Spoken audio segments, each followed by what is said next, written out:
Kana nabi relatives, Membiwa to APP Opemiha. Welcome back to the channel.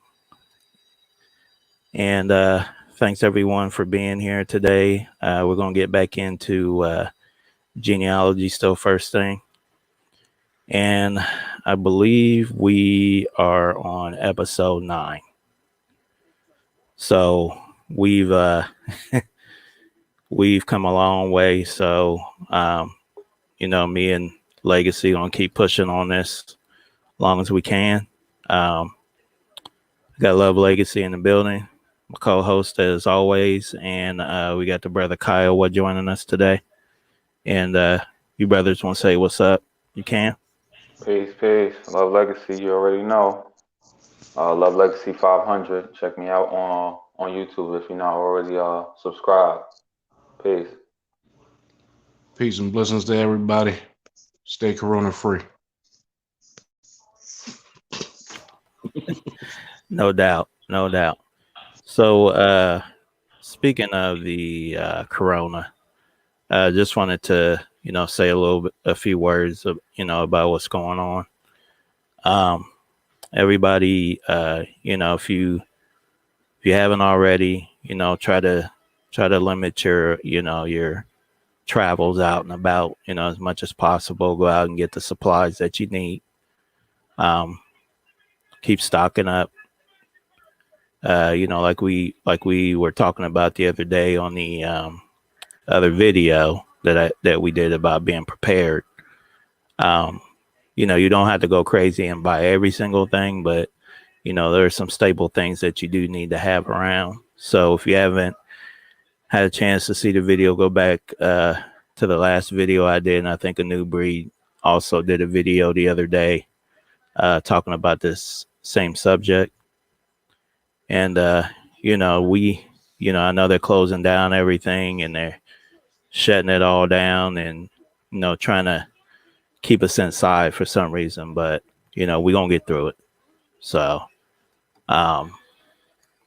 you brothers have anything you wanted to add on that particular topic? No more locked doors, Leroy.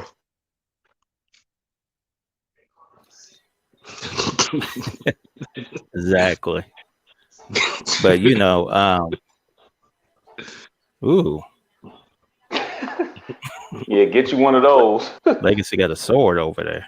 Nah, a little machete. Gotcha. You know what I'm saying? My Latino side coming out.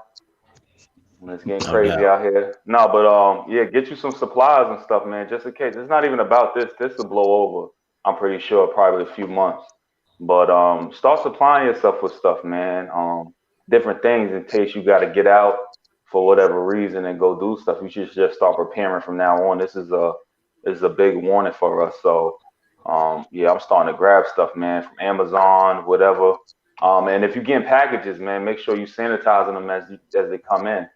Because good point. Somebody on the truck or whatever could have been coughing or whatever, and the package done sat there on it or whatever like that. I mean, it sounds crazy, but how old these people getting these cases? Either the people are catching it like that way, or they putting it out there. So, right. And if you don't have money to get out and buy things, I believe most cities, towns have food pantries. Am I correct on that, fellas? Yeah, especially cities.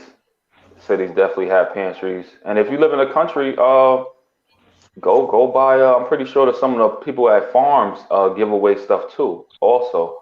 So you might want to check farms because they usually have overflow that they donate and stuff like that. Right, exactly.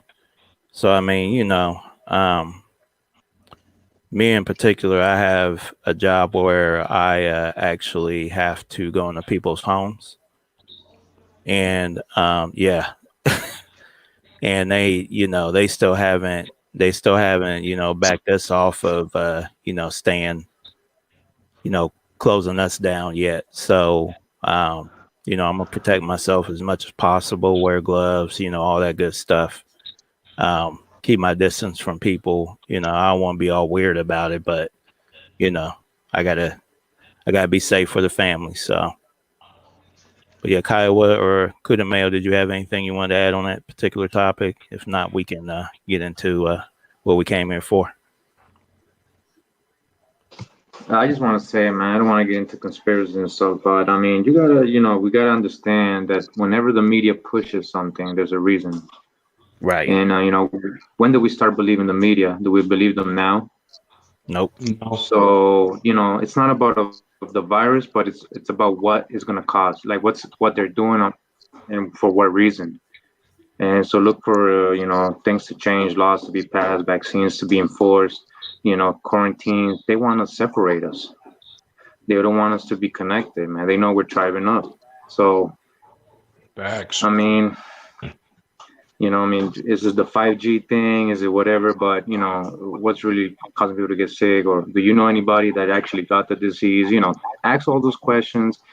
I mean, they told us so many things before in the news, and we found out it wasn't even true. So we know about false flags. We know about it's a controversial stuff, but it's real. And so don't. What I'm trying to say is, don't put yourself in a state of fear. Trust in the Great Spirit, the Most High, and know that as long as you're healthy and you're living right, you're eating right, you're taking care of yourself, you ain't gonna get nothing like that. Right. And just like a new breed said, don't go out there and do the panic shopping.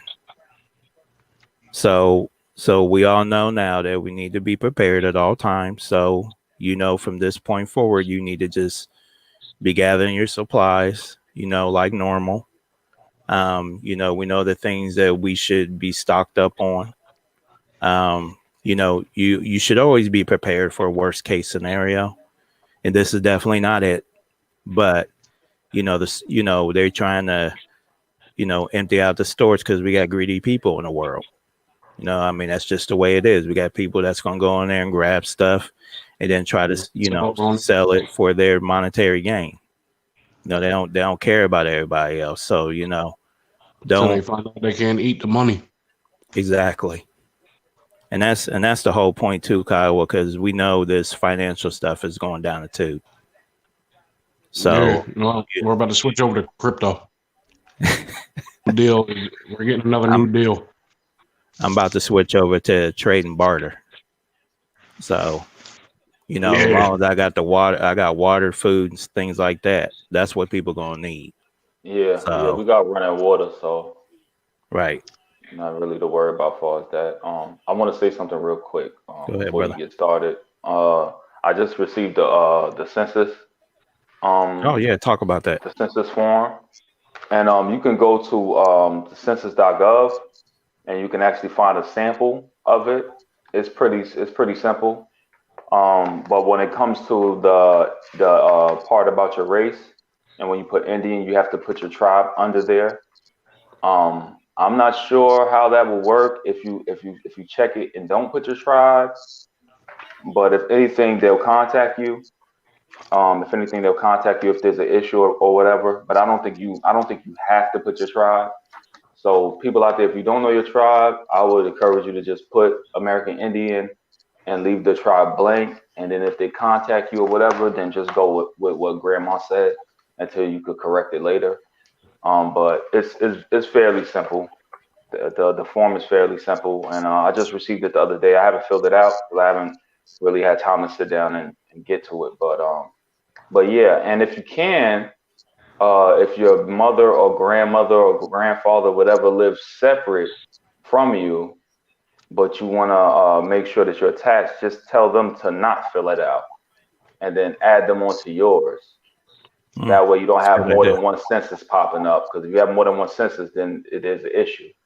People getting counted twice.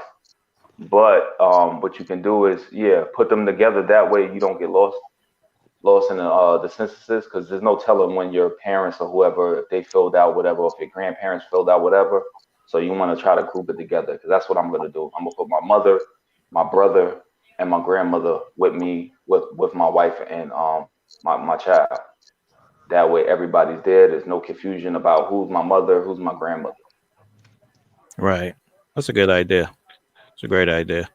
So, that's for, all those who are going to participate in the census. If you're not, cool. You also got to remember on that front of the envelope, it says it's the law to fill out the census. Yeah, so I guess if you get sent one, do whatever you need to do, I guess. I don't know how they're going to enforce it, but I'm just saying that's what's It on the also front. says that your answers are protected by law. So that means nobody can go and switch or change anything. Or they going to prison, bro. And they ain't playing. They gonna send tail faces. Well, you little Walter Pleckers out there, y'all going to prison. I'm gonna let y'all know that right now. They're not gonna play with that.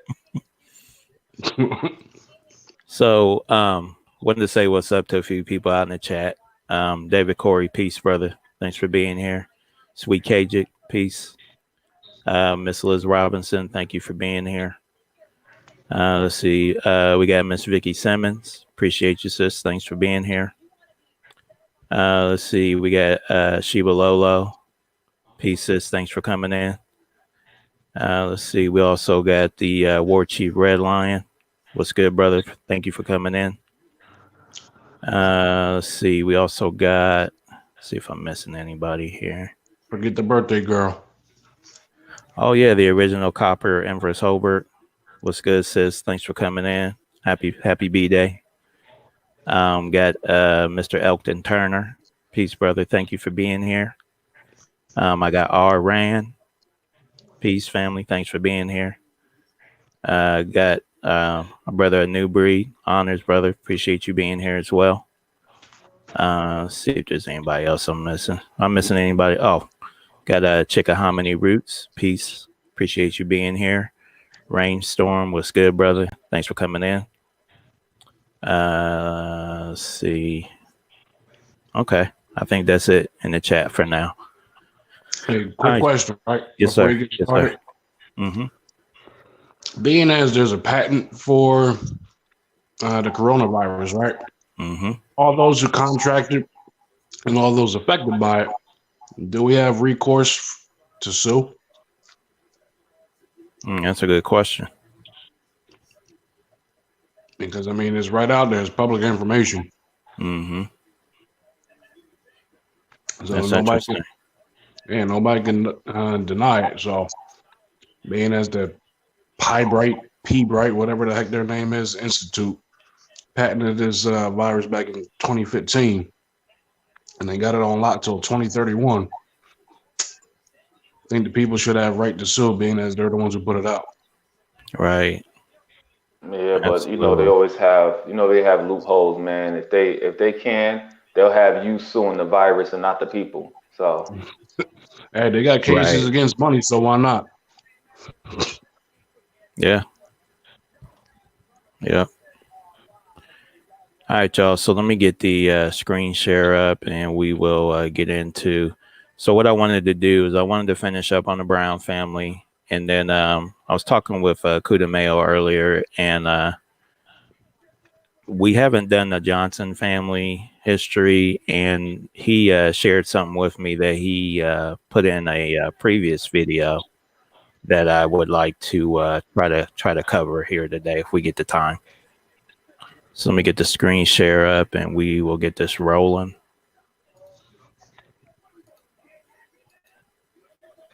Hope everybody's doing all right today out there in the chat. Hope your morning's going well. All right, let's see here. Okay. So I believe last time around we left off on Dixon Brown. And this will probably take about 30 minutes or so, maybe a little bit longer, but we'll try to get through it. So back to the Brown family that we were doing before. Like I said, this family history is huge. So if you do have this in your ancestry, I'm sure one of these people showing up in here is probably one of your ancestors. Anyway, Dixon Brown, born, say, 1792, was head of a Charles City County household of 5 free colored in 1820. He was called Dixon Brown Jr. He was the father of. Okay, so first we got Cyrus, born July 24th, 1816, registered in Charles City County, on January 19th, 1832. Son of Dixon Brown Jr., brown complexion, 15 years old. July 24th last, born free in this county. All right, next we got Pleasant, born April 17th, 1821. Registered in Charles City County on January 19th, 1832. Son of Dixon Brown Jr., yellowish complexion, 10 years old. April 17th last, born free in this county. Okay. Now they're going to talk about other members of the Brown family in Charles City County. So first we got Samuel Brown, born about 1770, registered in Petersburg on June 19th, 1810. A dark brown mulatto man, 5 feet 4 inches high, 40 years old, born free in Charles City County. Next we got Cranston, born say 1782, taxable in Charles City County in 1803, and a mulatto taxable in 1814. He was head of a Charles City County household of 6 free colored in 1820. And let's see, looks like we got another, oh, this may be the same Cranston, so I'm going to skip over him. Then we got Jordan W., born about 1818, a black laborer, counted in the 1860 census for Charles City County with $150 in real estate, and inferred wife Patsy, and children Sylvanus and Mary S. Brown. Next, we got Crawford, born about 1823, counted in the 1850 Charles City County census with inferred wife Ellen. We got Sally, James, and Sam B. Brown. On June 9th, 1873, he testified for Walker Cumber and other members of the Cumbo family who had purchased land that Cornelius Brown had left in Charles City County when he went to Liberia. He testified that he had been living on land adjoining the Cumbo family for the previous 30 years. And it says, next we got Attaway, born about 1825, counted in the 1860 Charles City County census with inferred wife Jonah and daughter Elizabeth. Next we got Thaddeus, born about 1826, a mulatto, counted in the 1850 Charles City County household adjoining Crawford Brown, with $50 in real estate, and inferred wife Elizabeth, Willinette, Janetta Brown, and Isaac Benz. And last, we got Sylvanus, born about 1827, a mulatto head, counted in the 1860 Charles City County census, with inferred wife Mary and daughter Betsy C. Brown. All right, so next it says other members of the Brown family in Virginia were. We got Sarah, born, say, 1725. We got Anne, mother of Peter Brown, a mulatto-based born child, bound out to John Snath by order of the Shenandoah County Court of August 27, 1776. Then we got James, born about 1787, registered as a free Negro in Greensville County, Virginia, on April 1st, 1825. Free, born of a yellow complexion, about 38 years old, 5'6" and 3/4 inches high, a hatter and planter, and his wife Temperance, registered on April 7th, 1825, wife of James Brown. Free, born of a yellowish complexion, 36 years old, 5 feet 5 inches high, in shoes, and her 5 children, Viz, Barry, Dixon, and William Green, boys, and Ariane, Delenia, and Frances Ann, daughters. All right. Next, we got Sarah Brown, born, say, 1725, was the mulatto mother of Elizabeth Brown, who was born March 28, 1745, in Bristol Parish. She was the mother of. We got Elizabeth, born March 28, 1745. All right. Elizabeth Brown, born March 28, 1745, was bound apprentice in 1744 to Thomas Jones in a part of Prince George County, which became Dinwiddie County, according to an ad placed in the Virginia Gazette of October 26, 1769. Parker Hare, living near Petersburg, stated that in the ad that a Negro woman of a yellowish complexion, about 30 years of age, had run away after stealing Betty Brown's indenture to Thomas Jones. It says she may have been identical to the Elizabeth Brown, born about 1752, who registered in Petersburg on May 21st, 1802. A dark brown mulatto woman, 5 feet 4 inches high, 50 years old, born free and raised in the town of Petersburg. She was head of a Petersburg household of 2 other free in 1810. She may have been the mother of. Does somebody have something they wanted to add? Or I'll keep going if not. Okay. So next we got William, born about 1758, in the size row of Captain T. White's 6th Virginia Regiment in 1780. William B. Brown, age 22, black eyes, black hair, yellow complexion, enlisted August 1st, 1780, Southampton. And it says muster and payrolls of the War of the Revolution. Okay. Let me click on this link real quick here. I just want to see what it pulls up. May not pull up anything, but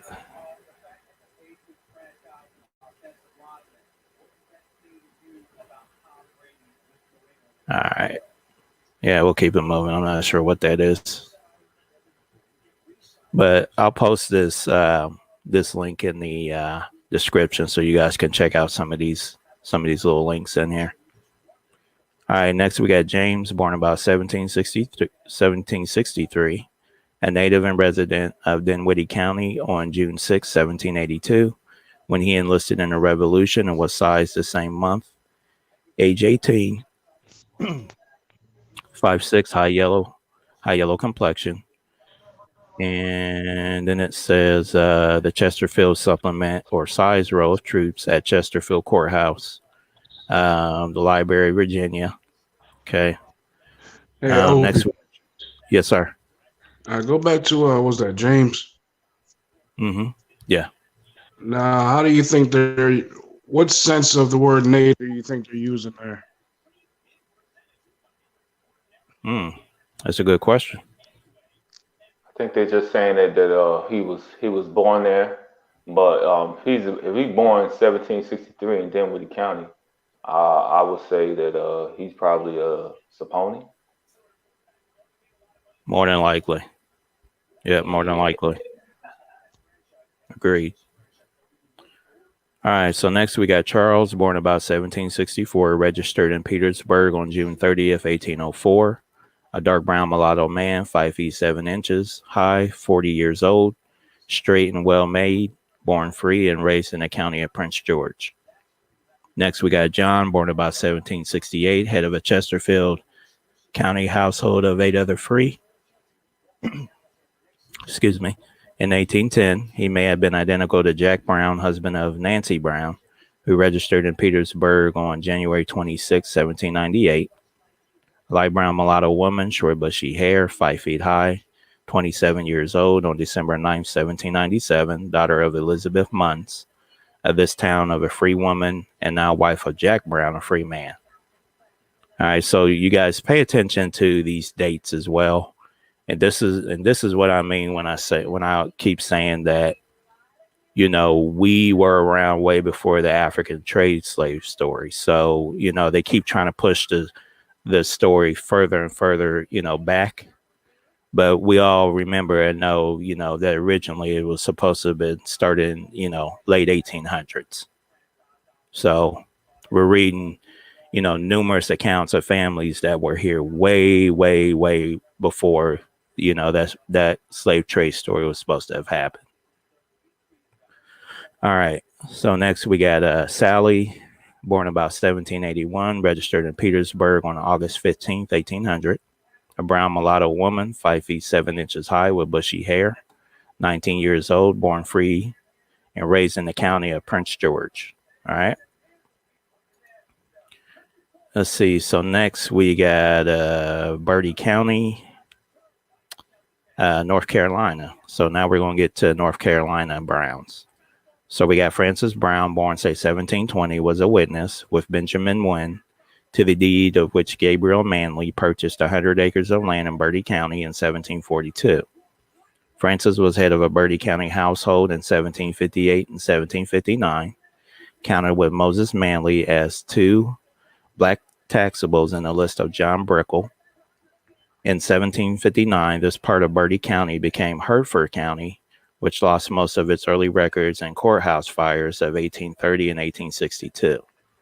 However, a 1779 tax list filed with the central government has survived, and he may have been a Francis Brown who was taxable in District 4 of this list of this list on 140 acres and a horse. His descendants may have been.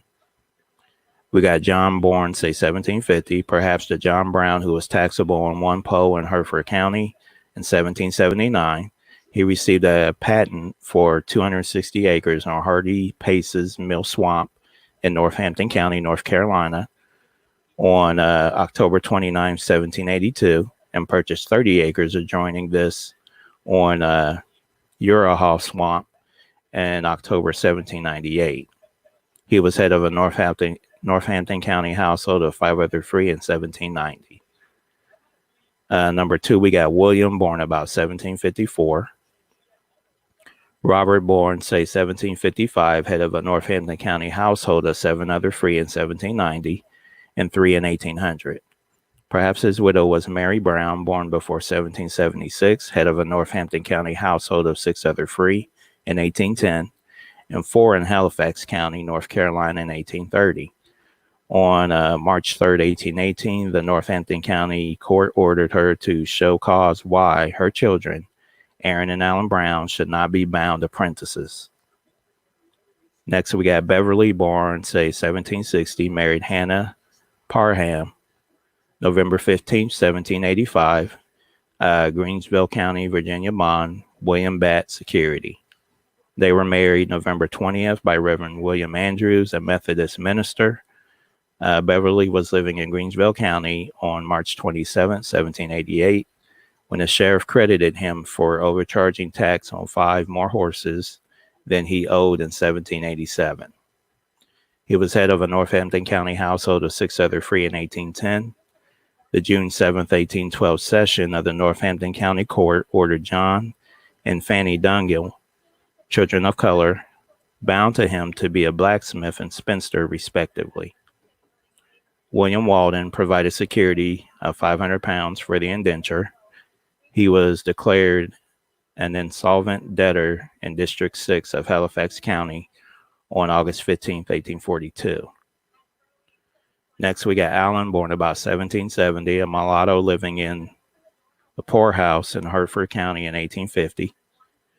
We got John, born, say 1770, head of a Pequastate County household of 2 other free in 1790. 3 in 1800, and 7 other free and 1 slave in 1810. All right. Next, we got James, born about 1787, registered as a free Negro in Greensville County, Virginia, on April 1st, 1825. Free, born of a yellow complexion, about 38 years old, 5'6" 3/4 inches high, a hatter and planter, and his wife Temperance, registered on April 7th, 1825. Wife of James Brown, freeborn, yellowish complexion, 36 years old, 5 feet 5 inches high, and shoes, and her 5 children, Viz, Barry Dixon, and William Green boys, and Ariane, Delina, and Frances Ann daughters. All right. Next, we got William Brown, born about 1754 in what became Hartford County in 1759, appeared in Hartford County Court May 1833. And August 24th, 1847, to apply for a pension for his service in the Revolution.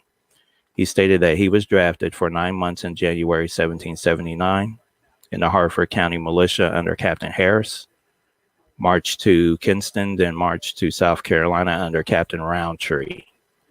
He was later employed in destroying bateaus and boats to prevent Cornwallis and his men from crossing the Chowan River on his way northward.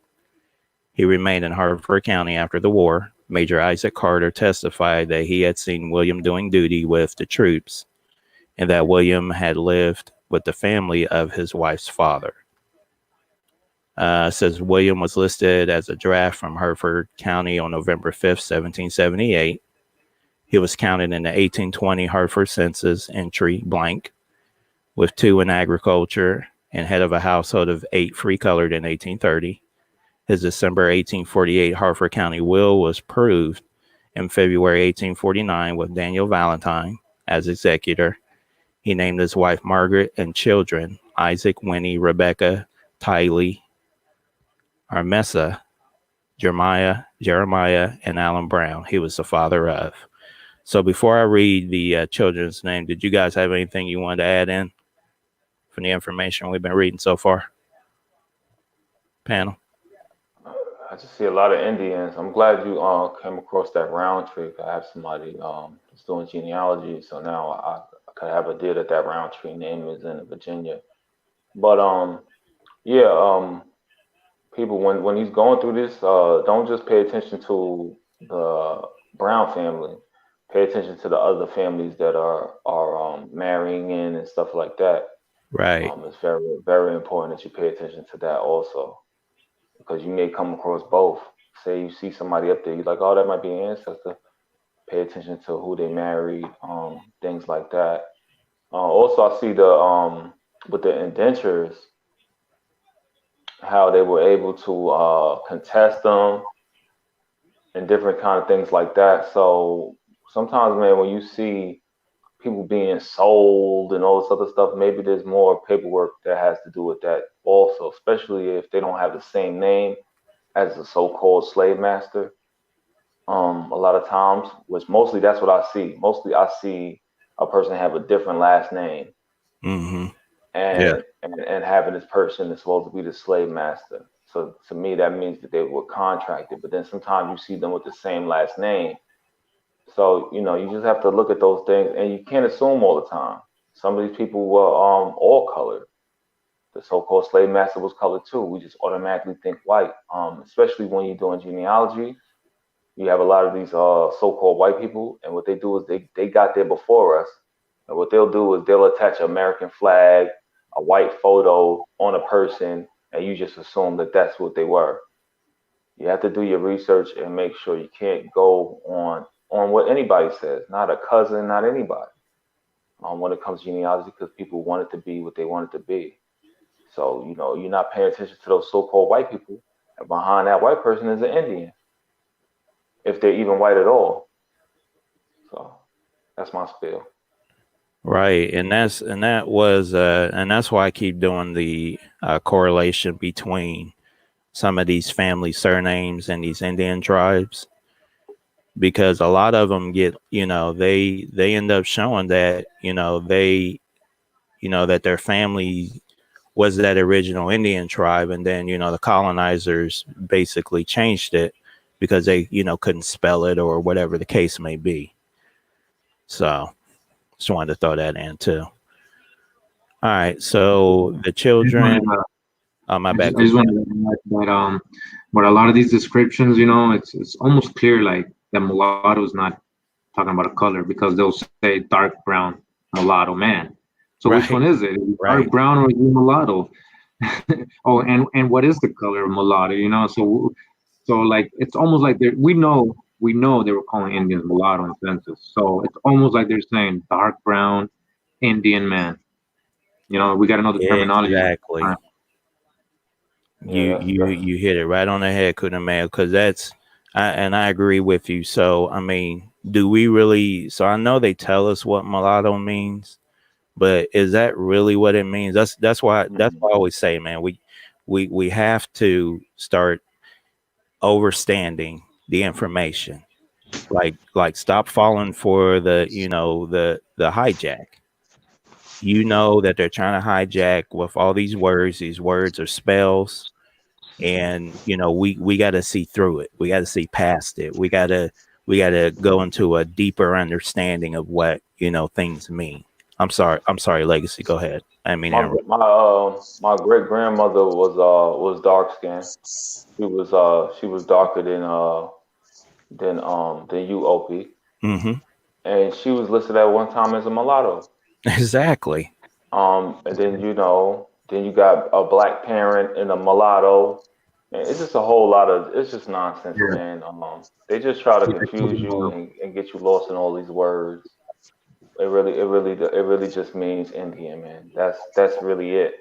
Because so far, a lot of these so-called black people that I find, they're attached to tribes. I mean, y'all see it. You see me finding the tribes. None of these people are listed as Indian. So how am I finding these tribes? How did I find my tribe? And all my people listed as black.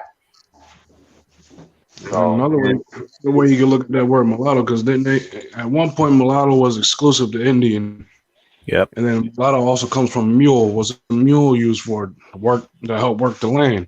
Hmm. What did the Indians use for to work the land? Absolutely. I've shown and a new shared it with me, and I think I've showed it to everybody on a live. I'm not sure if it was Mike, but he has an ancestor. She was listed as mulatto. She was very dark skinned. She has no mixture of anything, so they can't say it's because she's mixed. They were just calling her mulatto. This is in the 1800s, and you can see in a And, lot of descriptions. You see how they put the quotes in mulatto. They know. That's why you think they're using quotes. and the funny thing is, I think the ancestor you're talking about actually lived on a reservation. If I remember correctly. Yeah, yeah, that's what I'm saying, and it's just like we need to understand that. and Yeah. They another did thing it with the too. word mestizo. They did with the word mestizo too. So it's not always talking about a Spaniard that came in there. They did the same thing in the Spanish country. They were calling Indians mestizo that were really dark and had no mixture in Oh, them. Mhm. I'm glad you brought that up too, because I was looking into was it the Gaspar Yanga story or whatever, and I came across something where it was talking about the Indians that ran away. They ran from like Mexico to like the northern part of South America, and then when they came back, they were labeled as mestizos. Hmm. So it's not necessarily a mixed Yep. person in any way, shape, or form. There's something deeper to it, which I don't know. So I'm digging on. I hope I break that gem out. Yeah, another thing too, is like we saw before when we had showed, I believe it was with Nagi's ancestry. I think Corey Mayo, you did that, and it was showing how they switched them so much. But yeah, a lot of people born 1850 and they white, and then 30 years later they black. Yep. You're like, how did this person turn black? And how did two white parents have a black child? Yeah, exactly. We showed Wanagis, we showed Kiowas, Opis.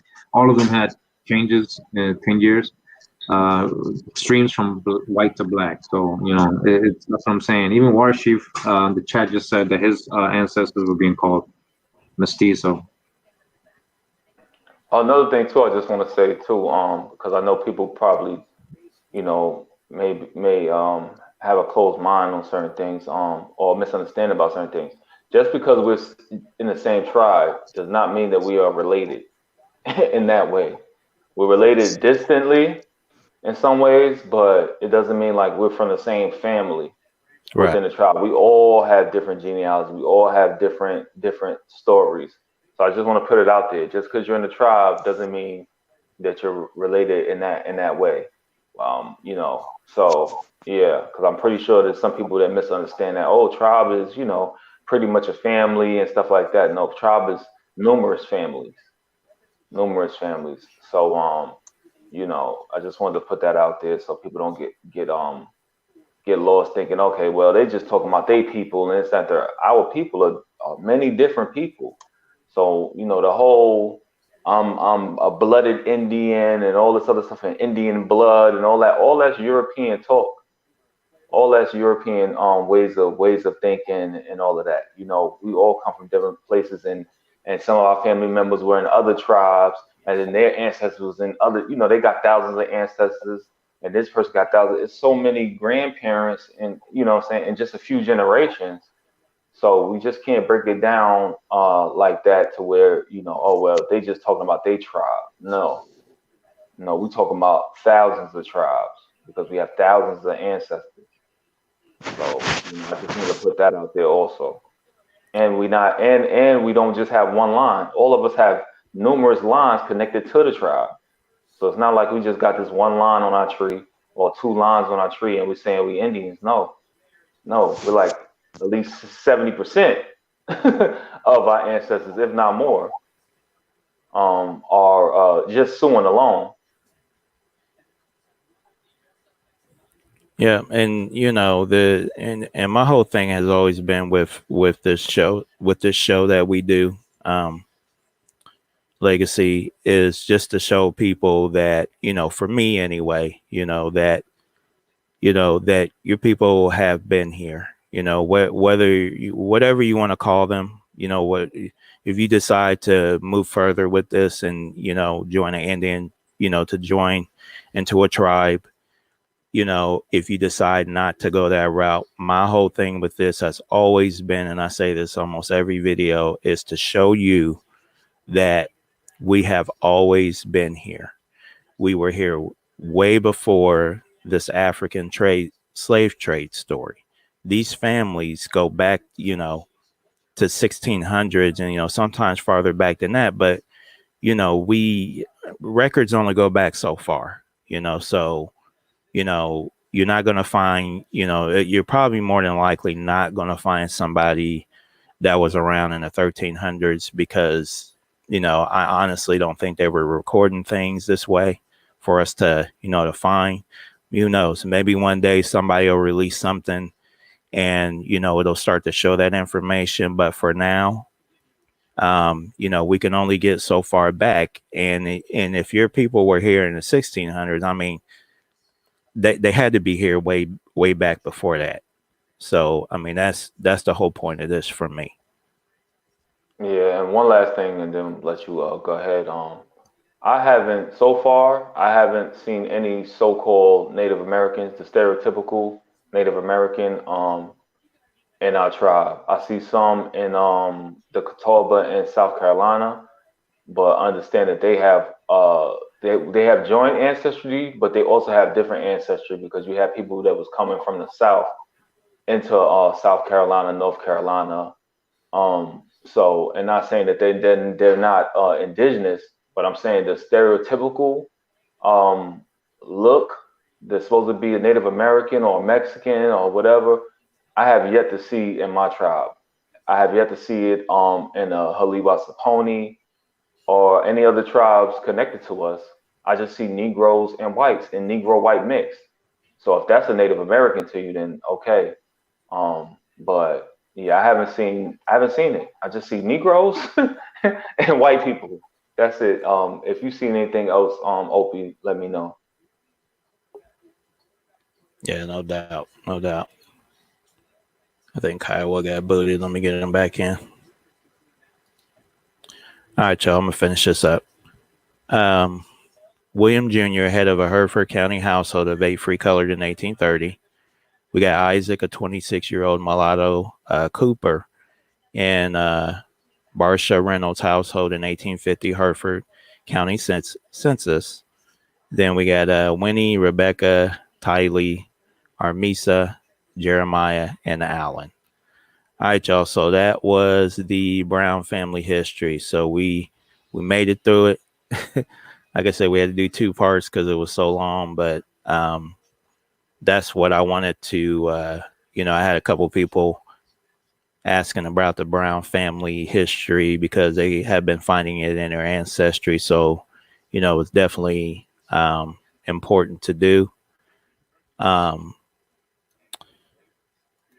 going to let the guys go in for a minute if they got some stuff they want to go over, and then we'll get into the next thing we want to go over. Anybody got anything they want to talk about? I can go if no one else will. Yeah. What are you going to go into next? Next, I'm going to go into the Johnson family, and I want to pull up this article that Kuda Mayo passed on to me. Okay, go ahead and do that. Okay. Before I do that, I wanted to say what's up to some people because I see we got quite a few people in the chat that I didn't get to say what's up to. El Boogie P, sis. Thank you for coming in. I appreciate you, sis. Got my brother Link One. Peace, bro. Contessa Taylor. Peace, sis. Thanks for coming in. Got Mr. Darkfly brother. Shalom, bro. Appreciate you coming in. See if I missed anybody else. Sean P, the Aborigine. Peace, family. Appreciate you being here. And let's see. So if I did miss you, Christopher Graham, peace. Appreciate you being here. Lonnie, 5813, peace, sis. Always an honor.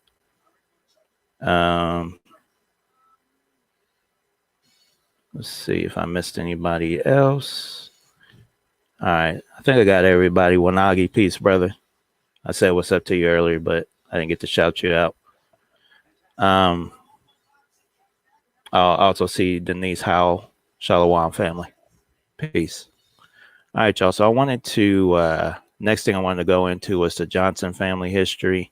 And before I read that, I'm going to read something that Kudamel passed along to me.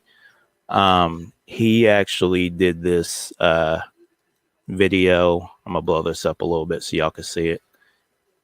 He did this video, or he did a video on this topic already. But I'm going to go into the family history on it. So if you guys can see this here, it says, hopefully you can see it. Yeah. Can you guys see that? Okay. Yeah. Couldn't, man. Yeah. Okay. Yeah, I can see it. Okay. It says a Negro plaintiff wins a precedent for slavery. And then it says, finally, am I reading the right one, Kudamel? Yeah, that's it. Yeah, okay, that section, that's the section. Yeah. Okay. It says, finally. Mute your mics. Oh, hang on. Let me mute. Okay. Everybody's muted. Cool. Okay. It says, finally, this period of equivocal judicial recognition was climaxed with the ironic case of Johnson versus Parker in Northampton County Court in Virginia in 1653. Anthony Johnson was the first free Negro in North America and the first Negro landowner. He was also one of the first substantial holders of indentured servants and later of slaves. In 1653, one of Johnson's Negro servants named Kaiser complained that his 7-year term of indenture had expired, but that Johnson continued to hold him in service illegally. Then it goes on to say, one Robert Parker demanded that Johnson release Kaiser amid threats that he, Parker, would testify for Kaiser in court that Johnson held him illegally, resulting under local law and a possible forfeiture of lands by Johnson. Then it says, under his duress, Johnson freed Kaiser, who promptly bound himself to Parker for 7 years. Realizing that he had been duped, Johnson sued Parker for Johnson sued Parker to repossess Kaiser. Then it goes on to say the court ruled for Johnson, declaring that Parker was illegally detaining Kaiser from his rightful master, who legally held Kaiser for the duration of his life. This is the first case on record of a judicial determination of Negro servitude for life, a precedent set by a Negro plaintiff. Okay. So Kudameo, can you break down what that basically is saying? Yeah. This is a very, I guess, important article because it explains a lot of things. First of all, I told you that Johnson, we got to break this down, right? So it says Johnson was the first free Negro in the 1600s, right? So obviously, automatically, what do we know? We know that's false, right? Right. You've been here and you've been free for thousands of years. So what they mean is they're not explaining everything here. Now, this dude, Johnson, this is the irony. I want you guys to pay attention. He was one of those first 20-odd Negroes that came into Virginia. He was an indentured servant that was taken from a Spanish ship in the Caribbean off the coast of Veracruz. This ship was coming off South America, Guyana, Veracruz area. And then it was going to go drop them off in Veracruz, Mexico, somewhere in Mexico, when it got pirated by the English. It got attacked, and they took 20 of their servants they had in the ship. These same people were the ones they brought in 1619 to Virginia, right? And they called them 20-odd Negroes. Now, Anthony Johnson was one of them. So Anthony Johnson was an indentured servant for whatever time. When he got his freedom, he got his money, land, and everything, and then he got his own indentured servants. So we're not talking about like Legacy said earlier. We're not just talking about white people having servants. And I bet you this Anthony had white servants too, because he I don't think he discriminated on the color. He probably just got the best deals or whatever. Mm-hmm. So he wasn't, I guess, releasing this dude Kaiser, right? He wanted to keep him. So and this lawyer guy helped him, but then he made him get on an indenture himself to the lawyer. So the Johnson was like, "No, wait a minute. So I thought you were trying to free him, but then you have him in as a servant now for a contract." So he went to court again, and he actually won, and he got Kaiser back for life. And this Yep. is a so-called Negro, right? This is not no white man. This is he actually went through that, and he did it to somebody else. So you got to understand the history they told us is complete lie. This is from the American Bar Association. This article was written in the 70s, and they don't lie. They're telling you straight up these are actual historical accounts. This is in the in the Virginia history. And again, first free Negro, first one to hold indentured servants. Later, a substantial amount, it says. So think about that, man. So we got one of those that came in those chips that was being called an African, which was never an African. He was an indentured servant, got his freedom. He got his own servants. So it wasn't like in those times they were just white people were picking, so-called Negro people or vice versa. It was just whatever. Like you needed servants, you went and bought them, like property, or you bound them on a bound, right? We've been reading what Opemiha be reading to us. They always say bound. He's bounded, right? So I think it's very messed up that somebody who went through that of color and everything would do that to somebody else and actually fight for him to be put under his service for life. It says that was the first case. This was the very first case. It says that anybody was actually put into servant for life, like treated like chattel, So think about that. This article's good. We were talking about this earlier because he said he was going to go into the Johnson and Anthony. And I was like, oh, I think I know that one. So yeah, it's a very interesting history that we never got taught in school. Did you ever hear about this in school? Oh, Negroes never. owning other Negroes? Nope. Never heard of it. It's funny. Anthony Johnson's the true HNIC. Yeah. Oh yeah, absolutely. But yeah, I wanted to start out with that first before we got into the Johnson family history. So, once we start reading at the Johnson family history, it's actually going to get into this. So, again, we're seeing these dates when these people were born and different things like that. So, in this history, when I read it, of course, some things are left out of it because once again, a lot of this information comes from court cases, or anything that happened where people were put into some kind of documentation, that had to do with the state or the government or whatnot. So I'm gonna get into this here real quick. Johnson family. So here's Anthony Johnson. We just got finished reading an article about him. So Anthony Johnson, Negro, probably born about 1600, was free before January 10th, 1647. So y'all see how long ago that was? So again, 1647, they said. yeah. So he got there in 1619. How many years did he do his indentured service? Just a little over 20, right? Yep. Yep. And it's funny too, because during that same time frame, if you check out slave voyages, you see they still didn't bring any Africans over here during that time period. Exactly. That's what I'm saying. People don't put all this together, all these correlations, but it's because they separated everything. We have to do it. It's really difficult, but you're right. You got to follow the timeline. I showed you that the Virginia history, the slavery and all that, they didn't really start having official what they were calling servants for life until like the 1670s. Anybody before the 1670s was an indentured servant in Virginia. Yep. And then, I don't know if you guys have paid attention to when I read the Free Negro Registry, a lot of those people, like these families that we've been going over that I'm doing the histories on, when we come across their names in the free Negro registry, it'll normally say born free.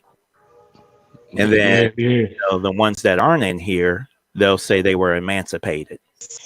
So not every single person, but for a lot of the family histories that I read, a lot of those people on the registries are showing up as born free. So they were never emancipated. They were never enslaved. They were always free. Which definitely means that definitely means that their mothers were at least always free. Yep. Absolutely.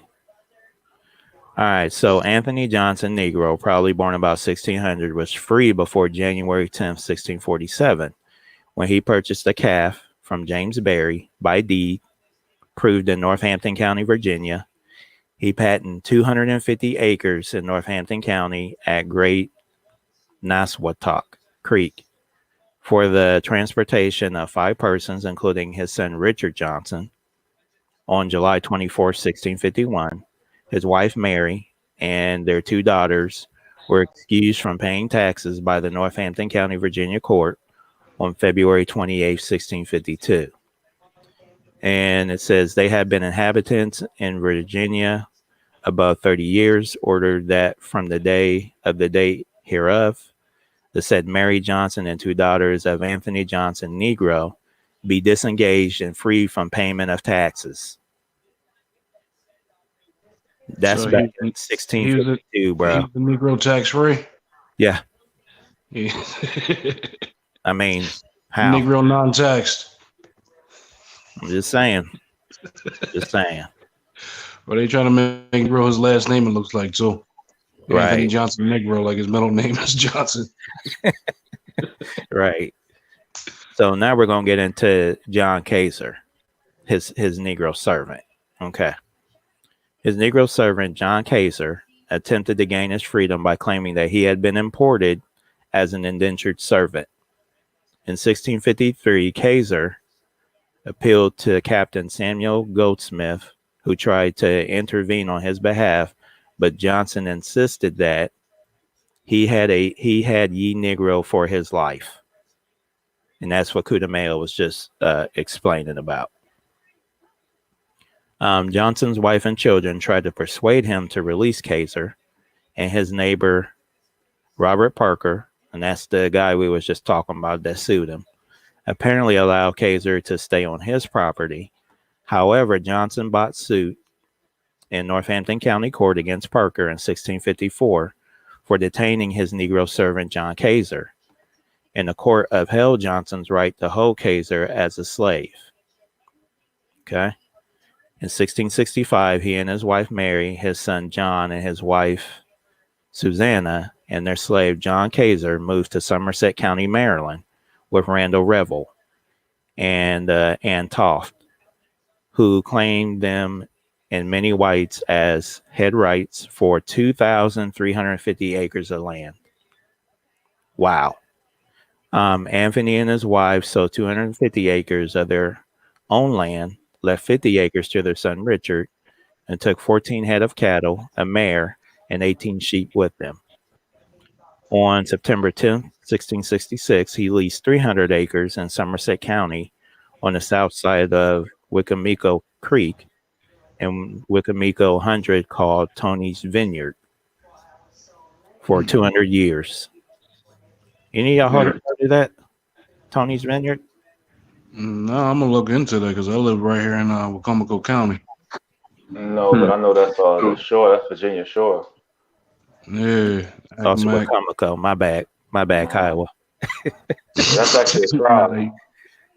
So we got the narrative, right? That we got African slaves coming directly. This was the narrative that we grew up with. We had West African slaves coming via a Dutch ship, right? The ship wasn't even Dutch, but that's the official story. So they brought West Africans in chains, and and that's it. They don't end the story. We picture people living as slaves their whole lives, when in fact, real history, when you do research, you see that this person got his freedom. He had his own indentured servants. He had thousands of acres of land. Crazy. Doesn't fit the narrative they told us. How come they never really told us this? Nobody had access to this info? No, they did. It's just, they made sure that everybody's Ninja Turtles instead of read a book. Mm-hmm. Because what's the old saying? And the easiest way to hide something from a Negro is put it in the book. Yep, and then you get in school and then you're just indoctrinated on roots from the beginning, root slave trade story. Yeah, from the beginning, from before you even 6 years old, you reading that you're a slave and that's it. So why even read anymore? Yeah, actually, that's actually a good plan though when you think about it, because if they get you while you're young, you ain't gonna want to know anything else. Because just hearing my people is nothing but a slave, just puts you in like a low vibe, and just keeps you just like whatever. I don't care anymore. I know what it was. Mm-hmm. It makes you not even care about wanting to be on this land or be here. You like, I ain't from here, so why should I care about here? Yeah. Self-hate too. Oh yeah. Would you say legacy? I said self-hate also. If all you are is a slave, I mean, what does that say? Yep, and then they make you think you're African. You deny what your grandparents told you, what your family told you. So we got official records, official history that it's not conspiracy, right? Telling us the real deal. These people were not slaves. They were indentured servants. They had contracts. They got their freedom. They had land and everything. All right. So we still got trolls, right? Trolls talking about prove it. It's just like, they're purposely ignoring what we're reading. It's right in front of you, man. What are you talking about? Prove it. All right, exactly. And any trolls in the chat, get rid of them, moderators, please. Just get rid of them. Just get rid of them. No before static. you get rid of them, ask them who their fourth great grandmother is. Right. Who's your 6-time great grandmother? Anyway, so let's continue. Anthony apparently died before August 1670, when a jury of white men in Accomack County decided that his land should be besieged since he was a Negro and by consequence an alien. His lease in Somerset County, Maryland was renegotiated by his widow Mary for 99 years. With the provision. I didn't mean to cut you off, Obi, but hold on. That just said what? He was a Negro and by what? And by consequence an alien? Yeah. What the hell does that mean? They said that back then? He was an alien, which basically means he's foreigner, but he's a Negro means you're a foreigner. And they capitalized the N, so that has significance to it too. That's just an odd saying. Yeah, I kind of thought so too. I don't know if the person who wrote I don't know if that's an actual quote. So I mean, it says Virginia genealogist. It shows in parentheses the source for this. So I don't know. We may have to look into that. I wonder if he wasn't a Negro and he was just an Indian, and that he would no longer be an alien. Good point. Well, this makes sense because they said the aliens built the pyramids. No, we're not gonna go there. Well, Kaiser said he was. It's all clear now. Right here, Kaiser said he came in. He was fighting the court because he said he came in as an indentured servant, not as a chattel slave or anything like that, or property. He was doing it. So wherever he came from, I guess they're trying to say that's what they mean, that he's a foreigner, but he could have been from the States. He could have been from the Caribbean. He's still American. Right. Yeah, I just think that classification of Negro is what makes him alien. So once you get that title of Negro, now you're an alien. Just like that so-called case of Abe Lincoln back in the where the Portuguese Moorish dude was suing the court for being called a Negro. And Lincoln said, for being a Negro is illegal, but though he may be a Moor. So that right there just shows that something's up with that word Negro more than we all know. something real deep with it. Yeah, that's how I interpret it. Sounds like they're saying Negro means foreigner. Right, exactly. Okay. His lease in Somerset County, Maryland was negotiated by his widow Mary for 99 years with the provision that her son John and Richard would assume the lease after her death. Her slave John Kaiser recorded his livestock brand in court with her consent on September 3rd, 1672, and she recorded her mark a few weeks later on September 26, 1672. He was called John Kaiser, Negro, when he was a witness to a power of attorney by which she assigned her son John authority over her property and authority to sue for some debts in Virginia. And he was also witness on September 3rd, 1672, to her deed of gift to her grandchildren.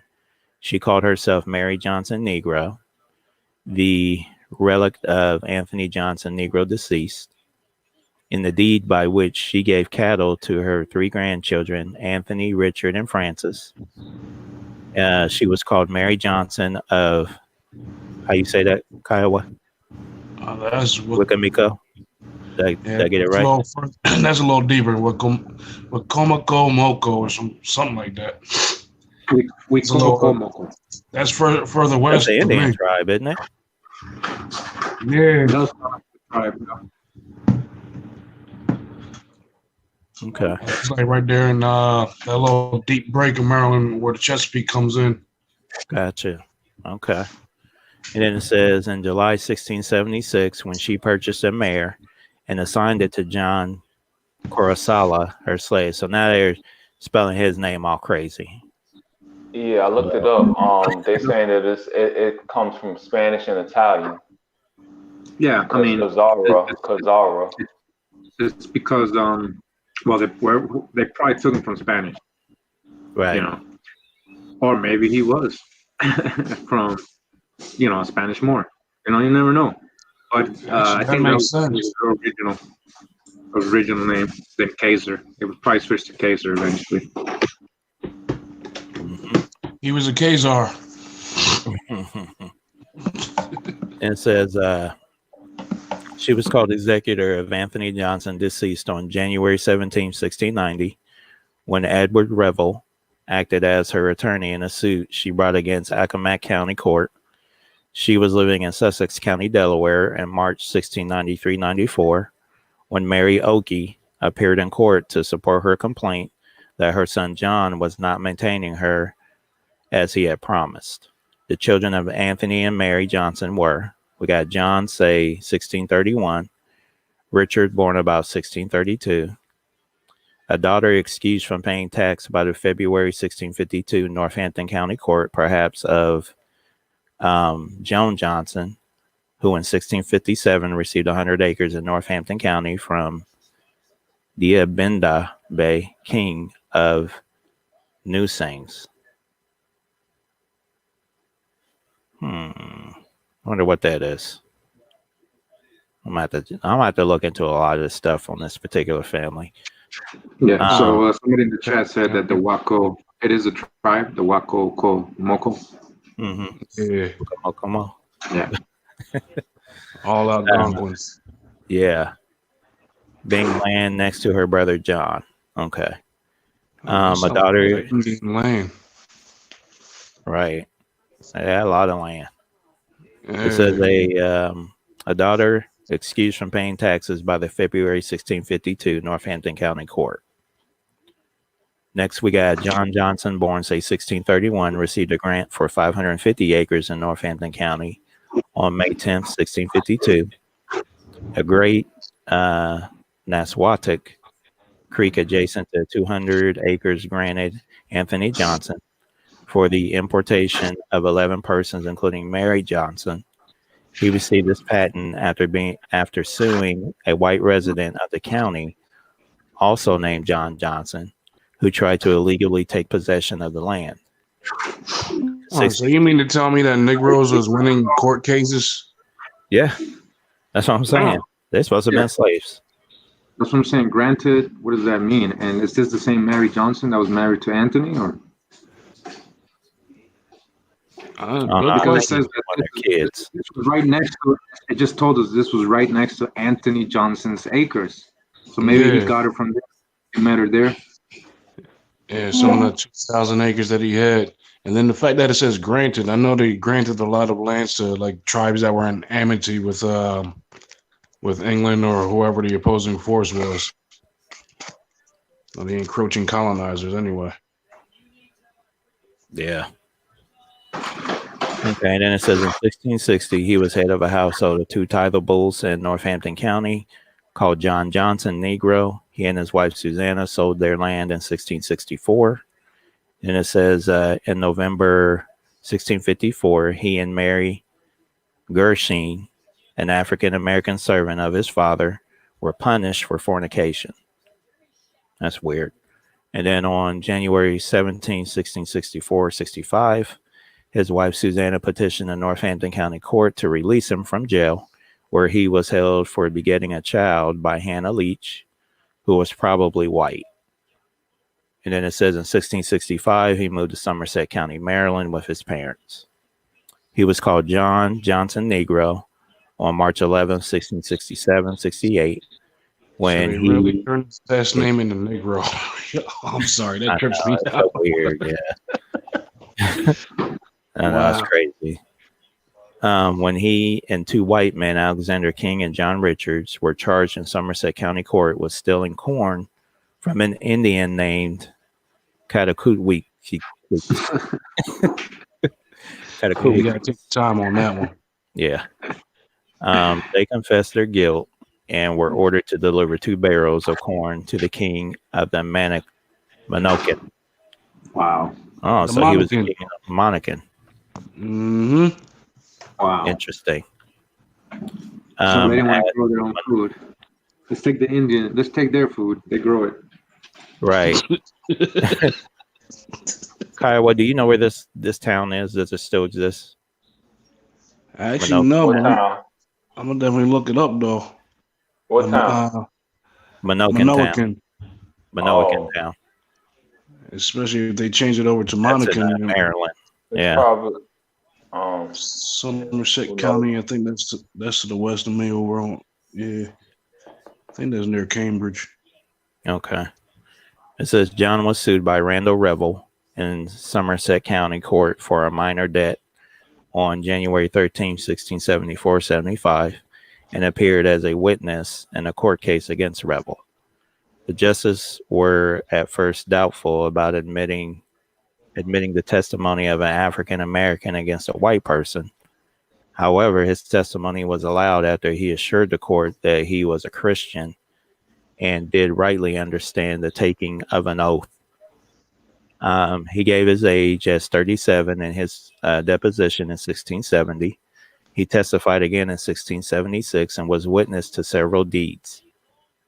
Edward Sermon appointed him as guardian to his children by his will, which was proved in Somerset County Court on January 10, 1676-77. He moved to Sussex County, Delaware, where he received a patent for 400 acres on Rehoboth Bay in September 1677. He purchased 200 acres in Sussex County and sold this land by deed, which he acknowledged in court in April 1683. In August 1683, he was accused of murdering his wife, Susan. The court took deposition from John Oakey and Jeffrey Summerford and released him because they saw no sign of murder. He appeared in Sussex County Court as a witness on 7 occasions between March 1680-81 and February 1688. He sued John Oakey for debt in May 1685, and he was a defendant on 16 occasions, mainly for debts. The court postponed action on one of these cases because he was in Virginia between December 1684 and May 1685. He was identified as a Negro on only 3 of these occasions. One, a case in which he had estate of Nathaniel Bradford in his custody. In August 1704, he was called John Johnson, free Negro, aged 80 years and poor and past his labor. When the Sussex County Court agreed to maintain him for his lifetime on public funds, he was apparently still living in November 1707 when Walter Groombridge had a suit against him for debt of £3. John's children were, so we got John, born, say, 1650. Anthony, born, say, 1655, devised a cow and a calf by the will of his grandmother, Mary Johnson. He was sued in Sussex County, Delaware, court on May 7, 1706, and was a witness in the Sussex County court case in November 1709. Then we got Joan, a Negro, married John Puckham, a baptized Moni tribesman, on February 25th, 1682-83, in Somerset County, Maryland, courthouse by Torrance. Then it says, see the Puckham history. Next, we got an unnamed son born 1667. William Fulcher claimed in February 1689, Sussex County Court, that Johnson's son had been bound to serve him for 9 years. The suit was canceled because of Fulcher's death. Then we got Elizabeth, born, say, 1670, living in Accomack County on February 2nd, 1702-03, when the court dismissed a case brought against her by William Yeo. Then we got Comfort, born, say, 1680, free Negrine, presented by the Sussex County, Delaware Court for having a bastard child in 1699. James Walker of Rehoboth Bay agreed to pay her fine and give her a 3-year-old heifer in exchange for her serving him an additional 13 months. And she bound her 2-year-old son to him until the age of 21 years. In February 1706, she confessed to having a bastard child by Justice William Bagwell's servant, Patrick Delaney, and in May 1706, she admitted to having a child by Rice Morgan. Next, we got Richard Johnson, born about 1632, was one of the 5 persons his father claimed had rights for in 1651. On February 8, 1653, Governor Richard Bennett instructed Nathaniel Littleton to deliver a black cow to him. On September 28, 1652, he claimed 2 head rights. And on November 21, 1654, he received a patent for 100 acres in Northampton County, adjoining his father and his brother John.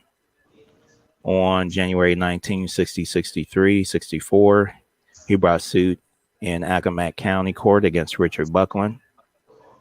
The difference depending between Richard Johnson Negro and Richard Buckland defendant concerning a house to be built by ye said Johnson for ye said Buckland. Do you guys have anything you want to add? Or you want to keep it moving? Yeah, I just want to have a question. So when they mean he had to give him a black cow, do they mean an African American cow? Dodge the hijack. It's an indigenous cow. Oh, definitely. Indigenous cow. Indigenous cow. Yo, that Monacan County, I went to go look it up, and they said that it was Monacan Indians that were part of the Pocomoke tribe. And then I looked up the Pocomoke tribe, and they're white as bread. But then you had another tribe, Moni and the Wikamiko, that were in that area too, in that Monacan County. But I don't think we could get that confused with the other Monacans. So yeah, I'm not too sure about what's up with that. But when I went to go see the tribe, they were super white. Yeah, seems like they switched the name. They because it was a French. It seems that the French founded for the first Europeans there, and yeah, that word became what Kale said, mannequin. It is the same thing, just one letter off. Right. Yeah, right. That's crazy though, because when I went to go see the tribe, all you just see is just straight up Caucasians in the woods. I'm like, are y'all serious? Do they legacy? Like, bro, how you gonna hide? My bad, Obi. Yeah, they just the governor of Maryland just recognized another tribe. I forget what the name of it out here on the Eastern Shore. They're like that Accomack maybe, and bro, they look like they just straight English. Wow. So I don't know if they Legacy, just got no tribes or what. did you find any surnames out of those tribes? No. No. Okay. Mm-mm. Yeah, I mean, I found somebody that was Wikamiko. Mm-hmm. I can't remember the last name. I hope I'm not wrong. I think it was George, Okay. and Proper or Prosser. Both both born in that area. But I think those Wikamikos are the Accomac, and then you saw, I believe, Cormier, you had a video with the woman from the Accomac. Yeah. That was Yep. that sister Lisa, I think her name was. I can't Oh, okay. remember Yeah. indigenous something, but if you wanted more information, you could go and look for it. They have a website and everything, and a contact number. But I found somebody that was in that Wikamiko tribe, and I think the Accomac and the Wikamiko are the same people. So And they both had a are gone. problem.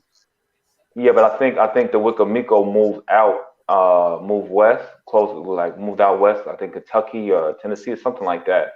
So I told them to go to the Accomac and see if they could help her out. Hey, Born Right. Free. The courts that the tribes were using in the 1600s. So at this point, it was this would have been the colony, in Maryland.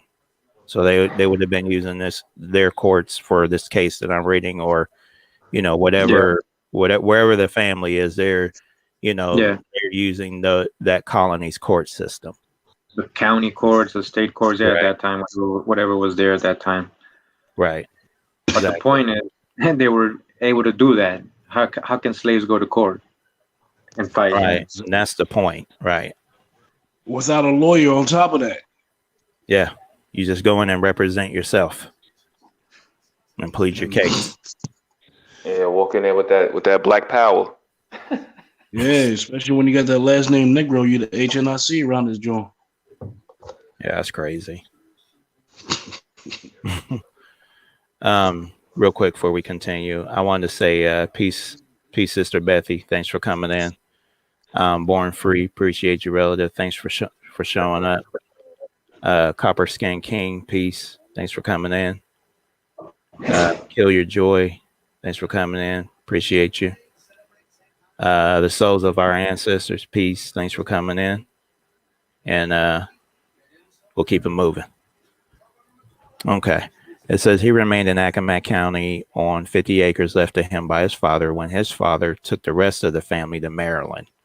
He purchased 590 acres near Matomkin from Christopher Thompson in December 1675 and conveyed half this land to his son Francis in 1678. He was taxable in Accomack County on 2 tithes in 1676 to 168, called Richard Johnson Sr.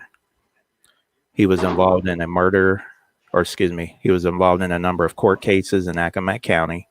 He was sued for debt by Christopher Thompson on September 14th, 1677.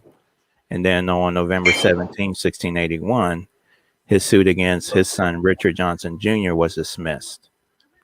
On October 18, 1682, he admitted to the court that he owed William Parker 682 pounds of tobacco. On December 3rd, 1684, he admitted that he owed Walter Hargis 1,000 pounds of tobacco. And he was sued by John Cole for 5,978 pounds of tobacco. That's a lot of tobacco. Hang on a second. I'm going to mute you guys so we don't have an echo. All right. He died before March 19, 1689, when his wife, Susan Johnson, called a widow, was sued by Hendrick Johnson for some cooper's work he had performed for her after her husband's death.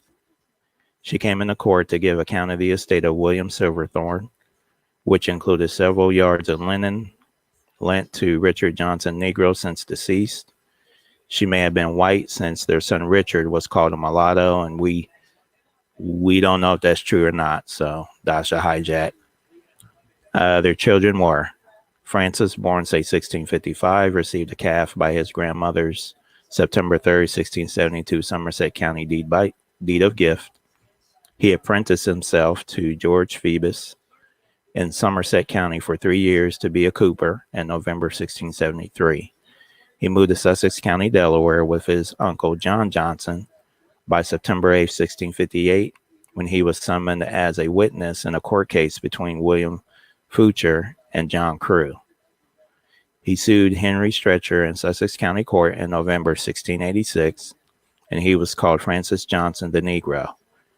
In June 1687, when the court ordered William Orion to pay him 20 shillings for taking up his runaway servant John Martin. He testified in court for Henry Stretcher in October 1687. He was in Accomack County about February 1689, called Francis Johnson Mulatto and brother of Richard Johnson, when he agreed to complete a fence which Richard contracted to build for Colonel John West.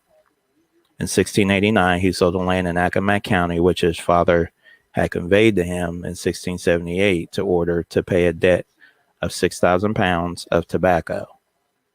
He was living on the land adjoining William Fulcher in Rehoboth Bay, Sussex County, in December 1690 and testified in Sussex County in March 1693 in a case between John Barker and Aminadab Hanser.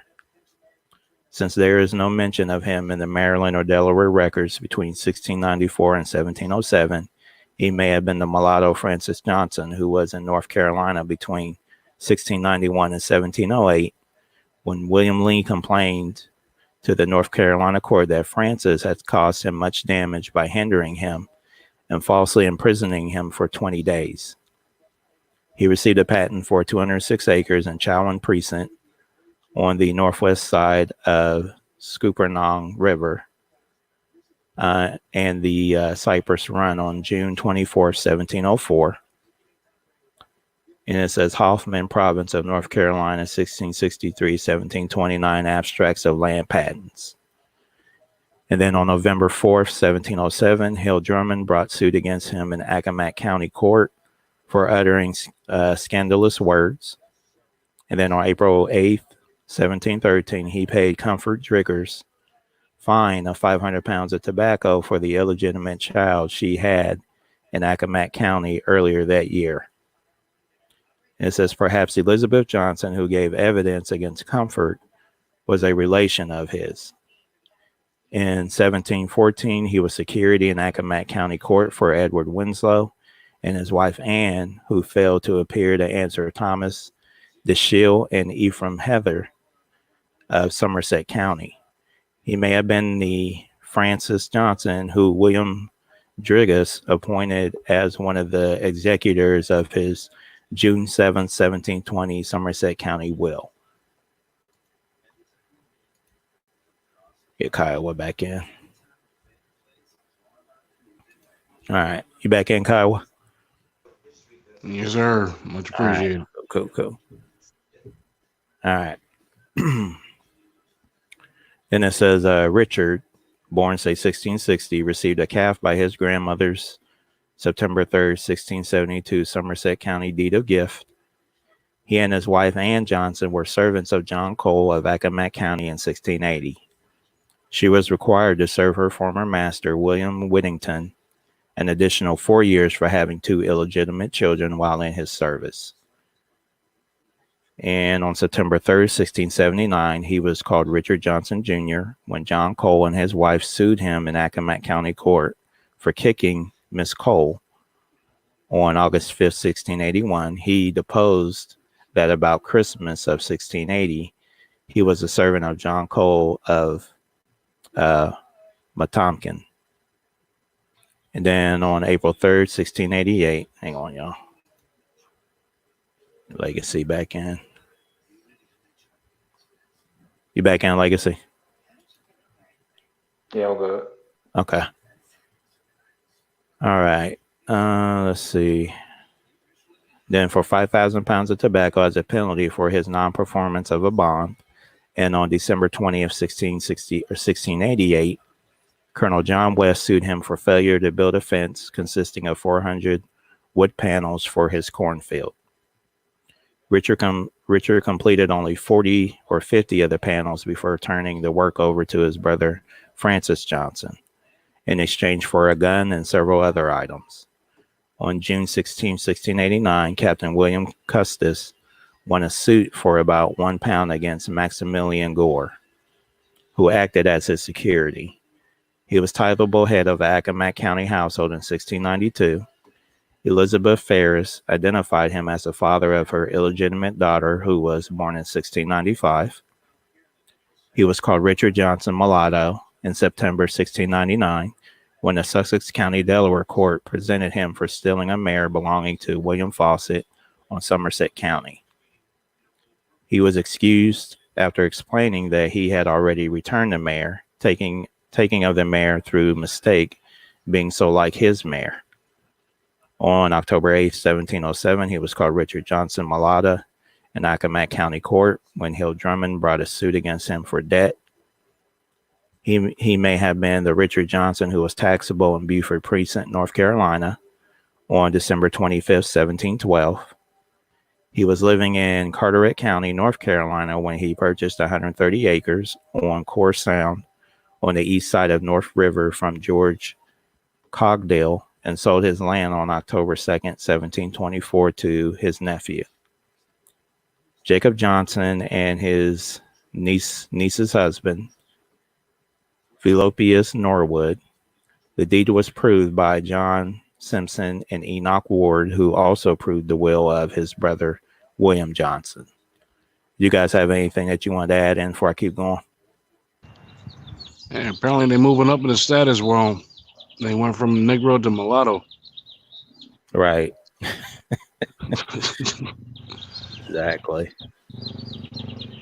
A lot of tobacco that he's got to pay out. I'll give that to him on a rainy day. Right. Man. So that way that tobacco's nice and soaking wet. Yeah, tobacco. Give thousands of pounds of that to somebody. Ooh. Yeah. A lot of demand in Europe for it at that time. Mm-hmm. Yeah, and they'd be getting a lot of dirt with it too. Make sure I pull it all the way up by the root.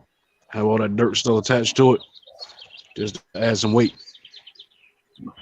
Right. Exactly. I was reading about the Monacan people. I don't know if I can read sign about it real quick. Yeah, absolutely. All right, so it says, and I'm reading this article, it says, claims and recognition of Native Americans.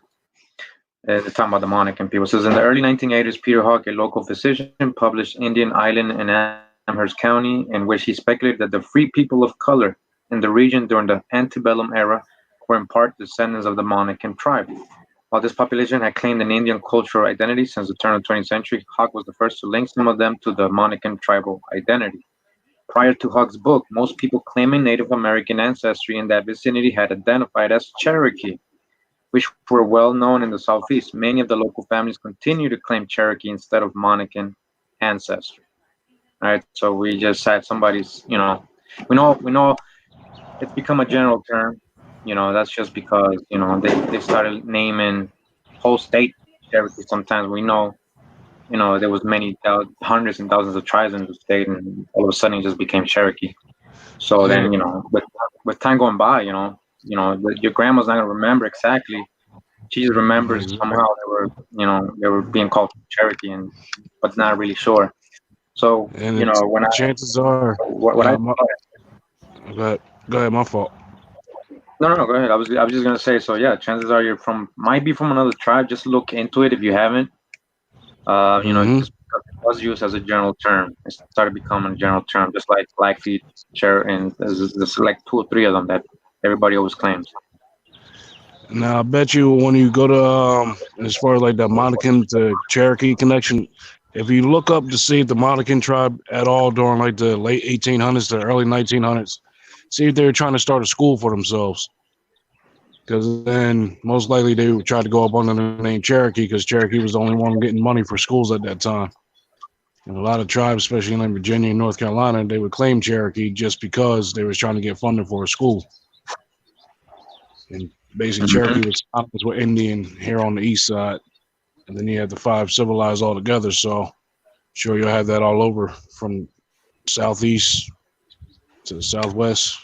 Mm-hmm. Yep. Exactly. All right. And So, my bad.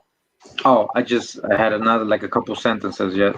I thought it was very Oh yeah, go for it, brother. informative. We've mentioned this a lot before. A lot of people know this, but it just keeps coming up. So it says in 1924, Virginia passed the Racial Integrity Act, which instituted a binary system of racial classification as black or white only. It also included the one-drop rule, requiring classification as requiring classification as black of a person with any known African ancestry. The director of the Department of Vital Records insisted on reclassifying specific families as black, although they had long been recorded as Indian. This program ignored how people identified socially and culturally and disrupted decades of records, causing American Indians in Virginia to lose historical continuity.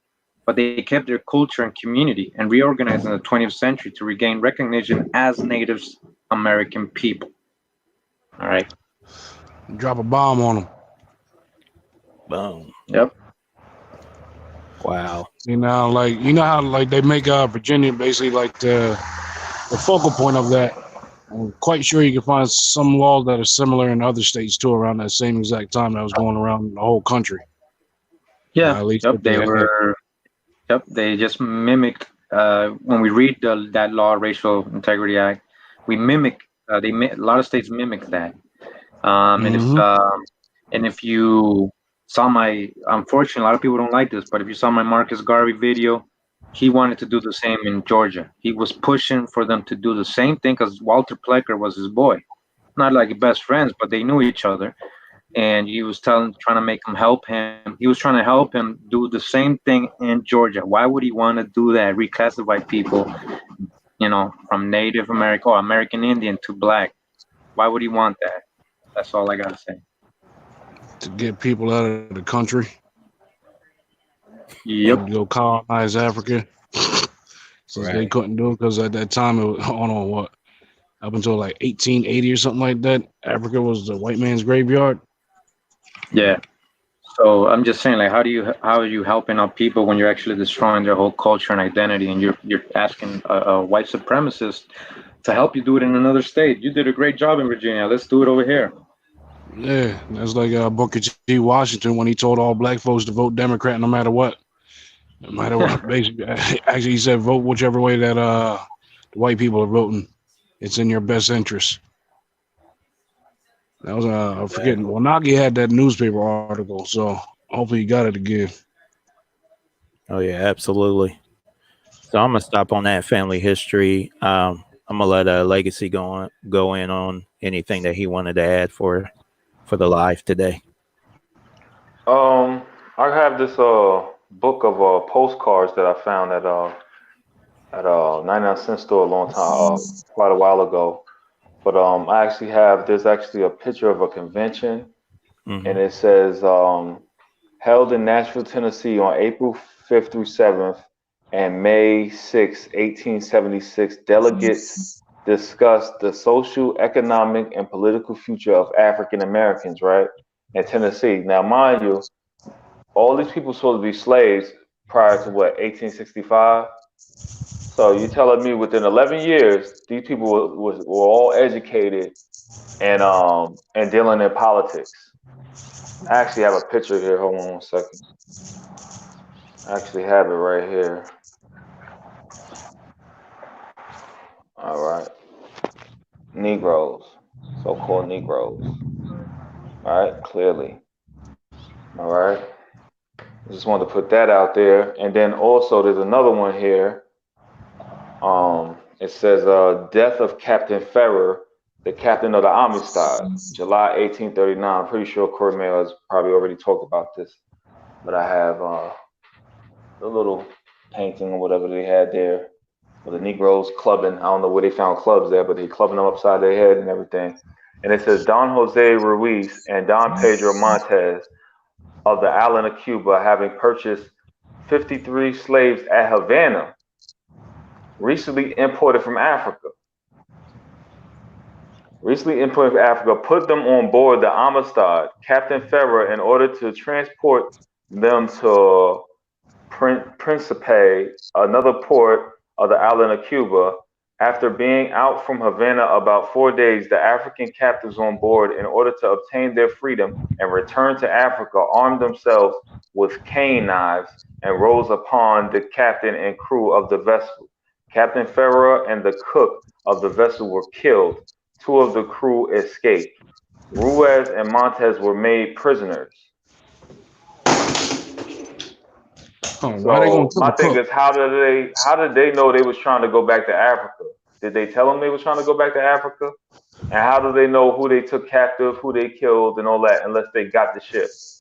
So that means It's if they got the narrative. ship, they never made it back to so-called Africa, and then they got them in Havana. So how do we assume that these people are from Africa?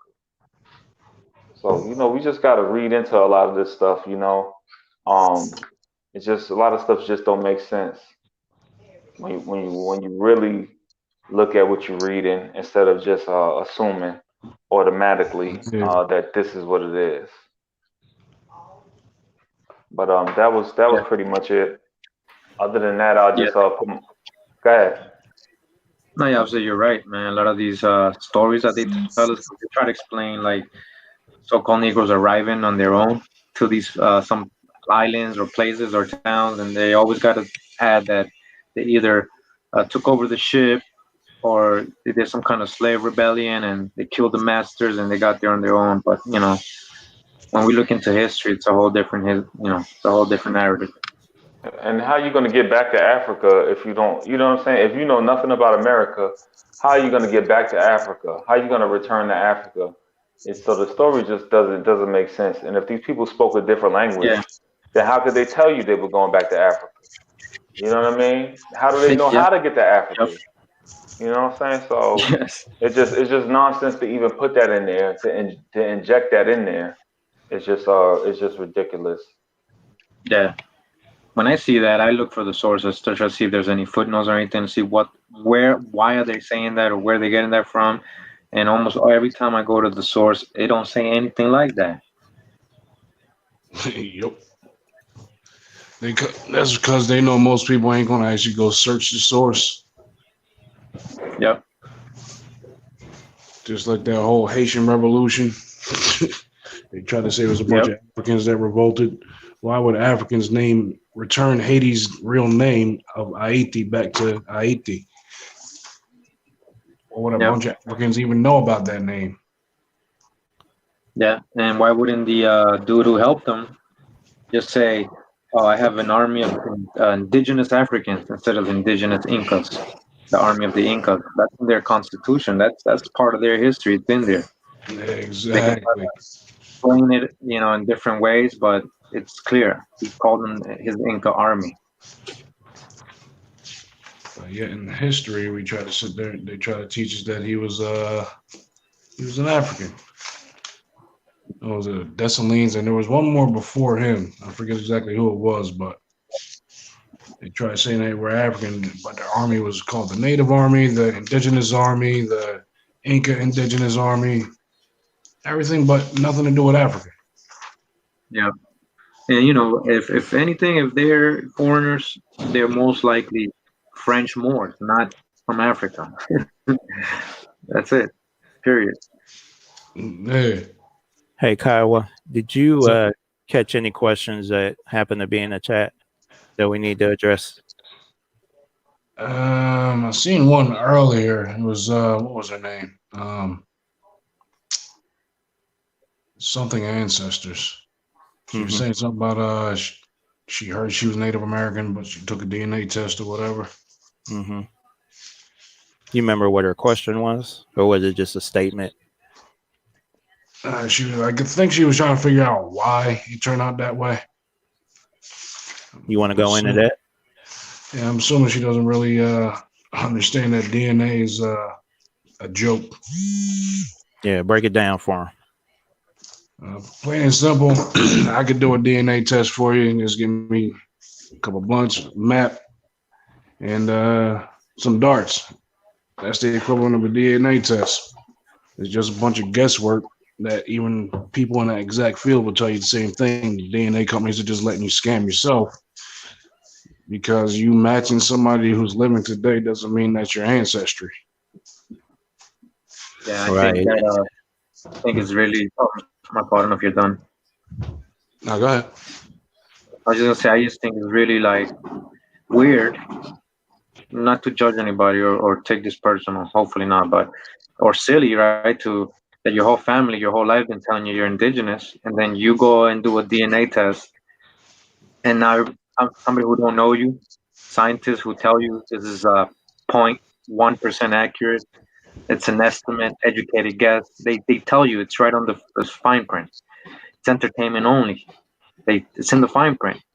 Now you're all of a sudden African. You just forgot about everything that was told to you because you spit on a tube and they told you you're from Africa now. So your family was wrong. Everybody in your family was wrong. Everybody your whole life was wrong, and you believe a stranger. Yeah, exactly. Another thing, even if it was real, they would be putting your DNA against Asian DNA and trying to say that or you're not a Native American. Me personally, I know it's all just wordplay or whatever, but I don't even claim to be Native American because that's to me that's a whole different identity. So me myself, I call myself an Indian. And I don't have no problem with saying that, and I think Everything. most people should use, especially so-called Negroes, should use Indian or Aboriginal because you have to separate yourself from this Native American narrative because you obviously don't look the same what people expect a Native American to be. So it will confuse people and make people think that you're trying to be something you're not. But when you say American Indian, it's a little bit different of an intake. Even though they may think it's the same, it doesn't sound the same. To me, American Indian sounds a little bit more Negro. maybe that's just me, but to me, that's what it sounds like. So I don't say that I'm a Native American at all.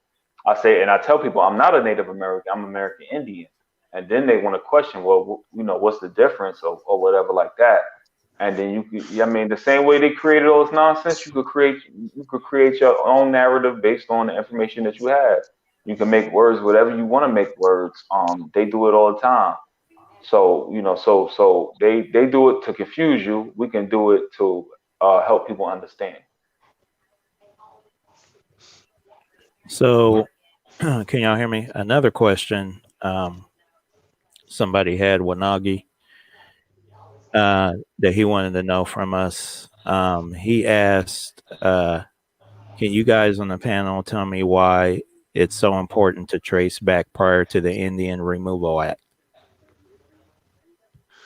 That's important because chances are after the Indian Removal Act, people were moved from their homeland location. So trying to trace back, if you can get back past that, that makes it much easier to locate your actual tribe. Mhm.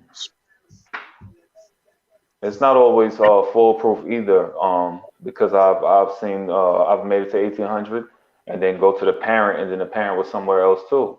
So it's a lot of factors when doing that. It's not really cut and dry.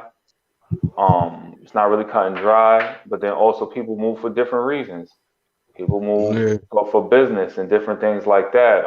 So just because someone is born in 1800 somewhere doesn't necessarily mean they're part of that particular tribe in the area either. But more than yeah, likely they are. But then you'll see the parent, and the parent might be in a totally different state. So my suggestion is to go back as far as you can and then exactly. work from there. But even after 1800, if you have a surname that matches the tribe in the area, then and I don't mean far after. I mean like 1820, maybe 1830. If you have a surname that matches a tribe, a well-known surname in the area, then you could try your luck with that.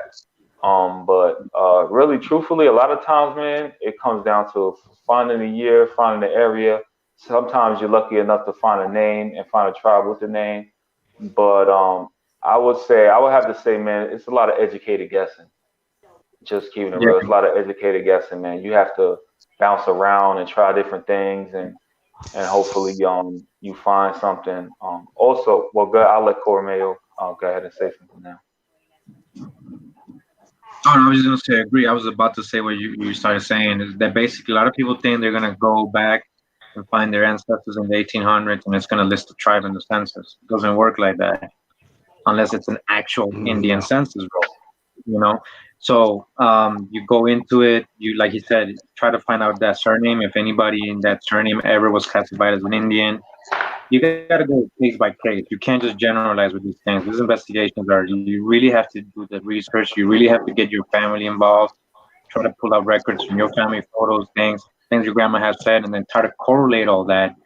But from what we have seen, what I can say, what I have seen personally, is that yes, you guys are all Indians. Obviously, it doesn't say it on the census. It's going to say mulatto, black, colored, but you got to go past that. You got to understand. You know, there's info that there's out there to attach you to a tribe, like he's saying, in many different ways. So you have to go really deep when you're doing this research and thing. And just to answer peculiar joy, yeah, a lot of people from the Caribbean were brought up to the States, thousands and thousands and thousands, millions. Talking about millions of Yeah, Africans. Well, actually, the number they gave us, what did they give us? Like 300,000 only. Mm-hmm. Yeah, so 300,000, I guess, is the official number. So yeah, out of those 300,000, a lot of them came from the Caribbean and South America. yeah, 300,000 Africans and only a million Indians up here. Um, it's just come on, man. They gotta chill. Bro, even that number is nonsense. So Yeah, that's what I'm we know saying. It's just nonsense, man. With the numbers, it wasn't even that high.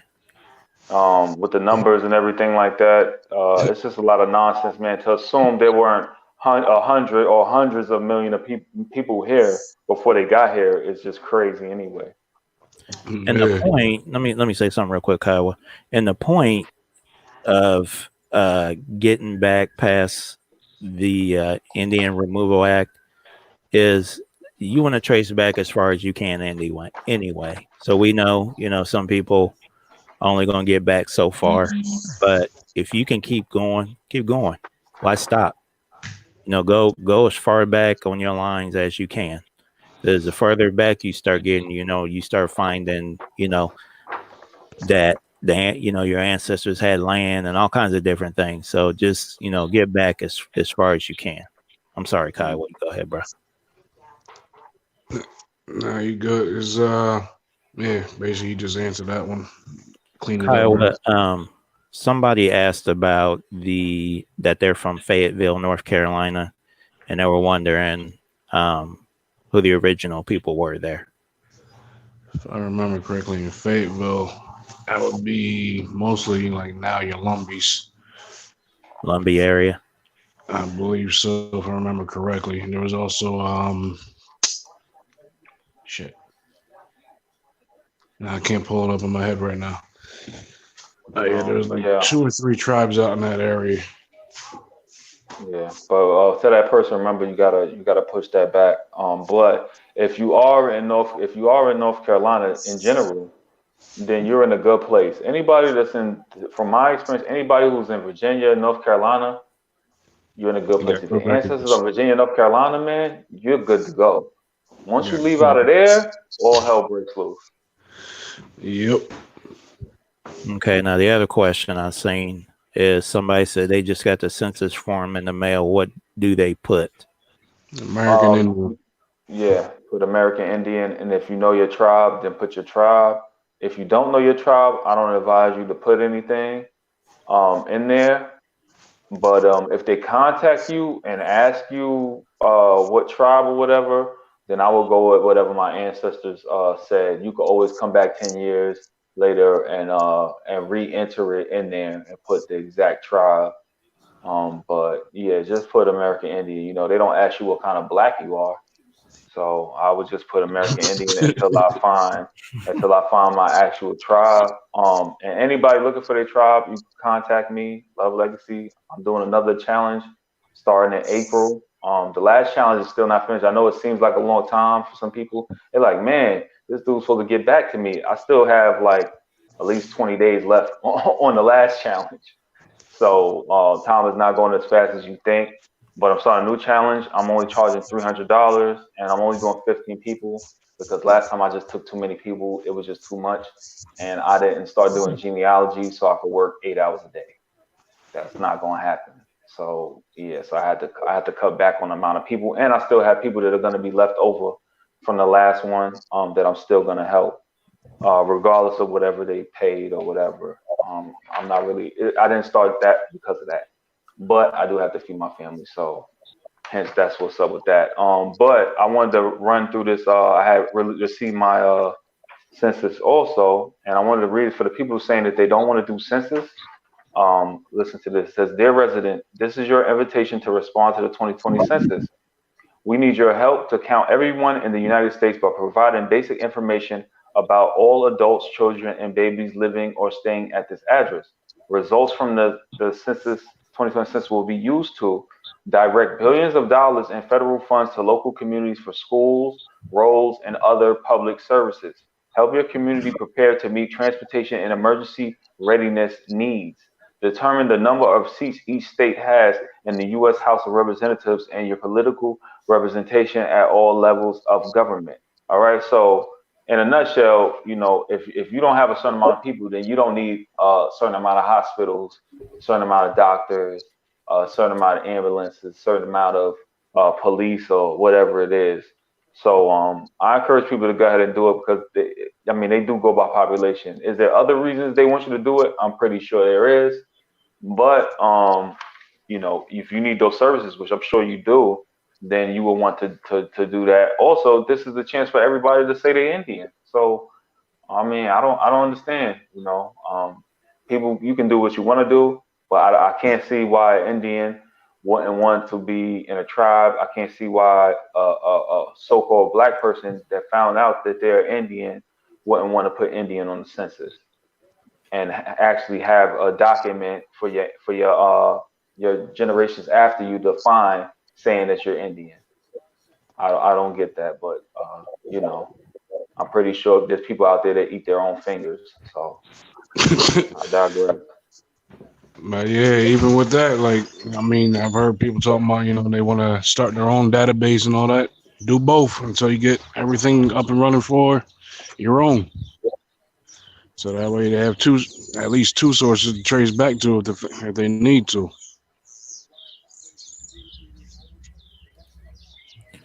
And Just wanna- my bad, couldn't man. Go ahead. No, I was just saying, yeah, we know there's a lot of well, there was a mixture. We know that there was Asian migrations or people tried to work railroads and stuff. I don't think we could generalize and say that all mestizos are that. Because we were just mentioning this earlier that they were labeling Indians mulatto and mestizo without any mixture.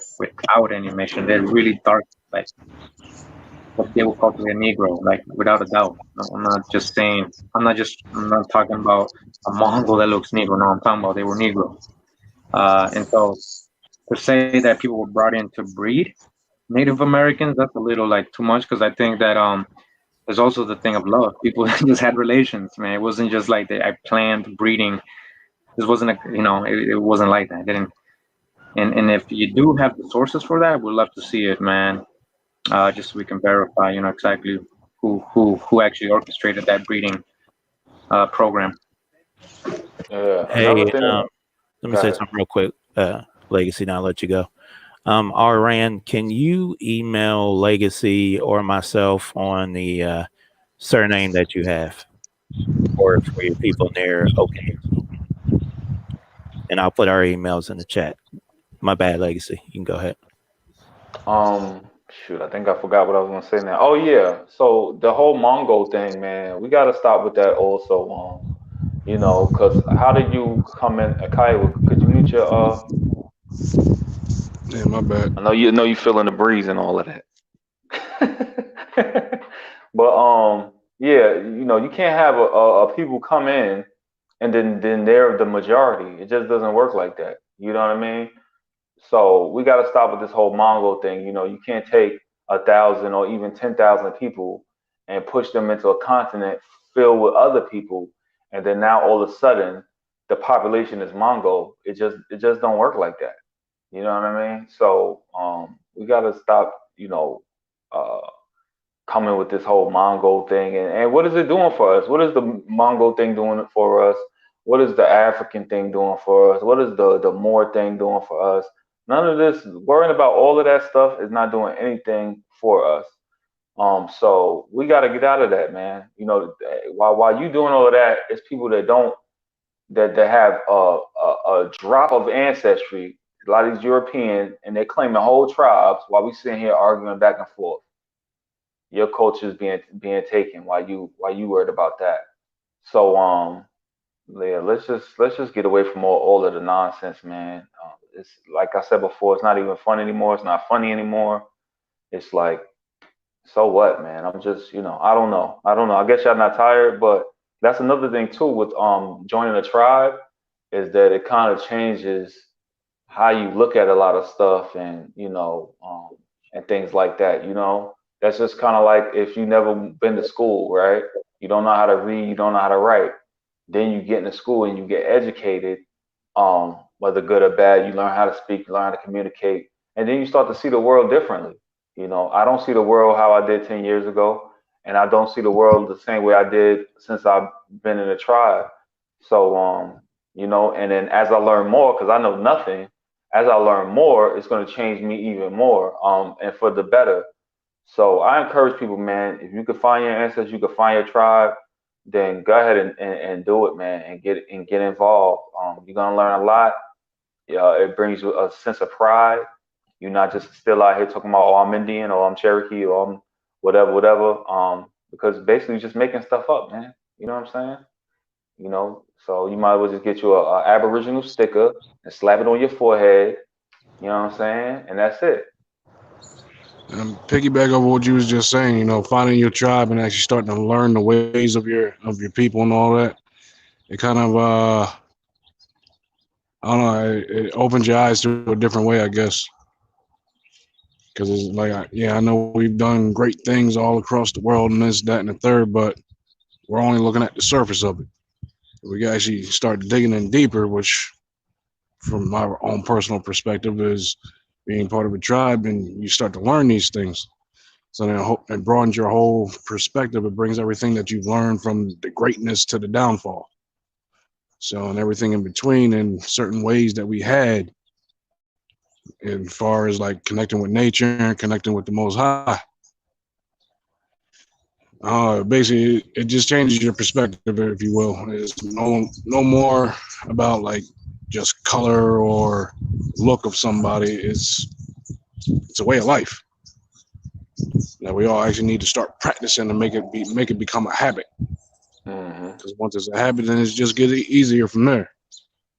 And it's no longer trying to convince people, yeah, I'm an Indian, da da da da. I'm sure there's some pale skinned people out there that renounce their entire pale skin lineage just to be an Indian and live the Indian ways. Meanwhile, we out here arguing. They live in a culture and they serious about it. You know what I'm saying? Yeah. They serious about it, and you sitting there microwaving a beef patty.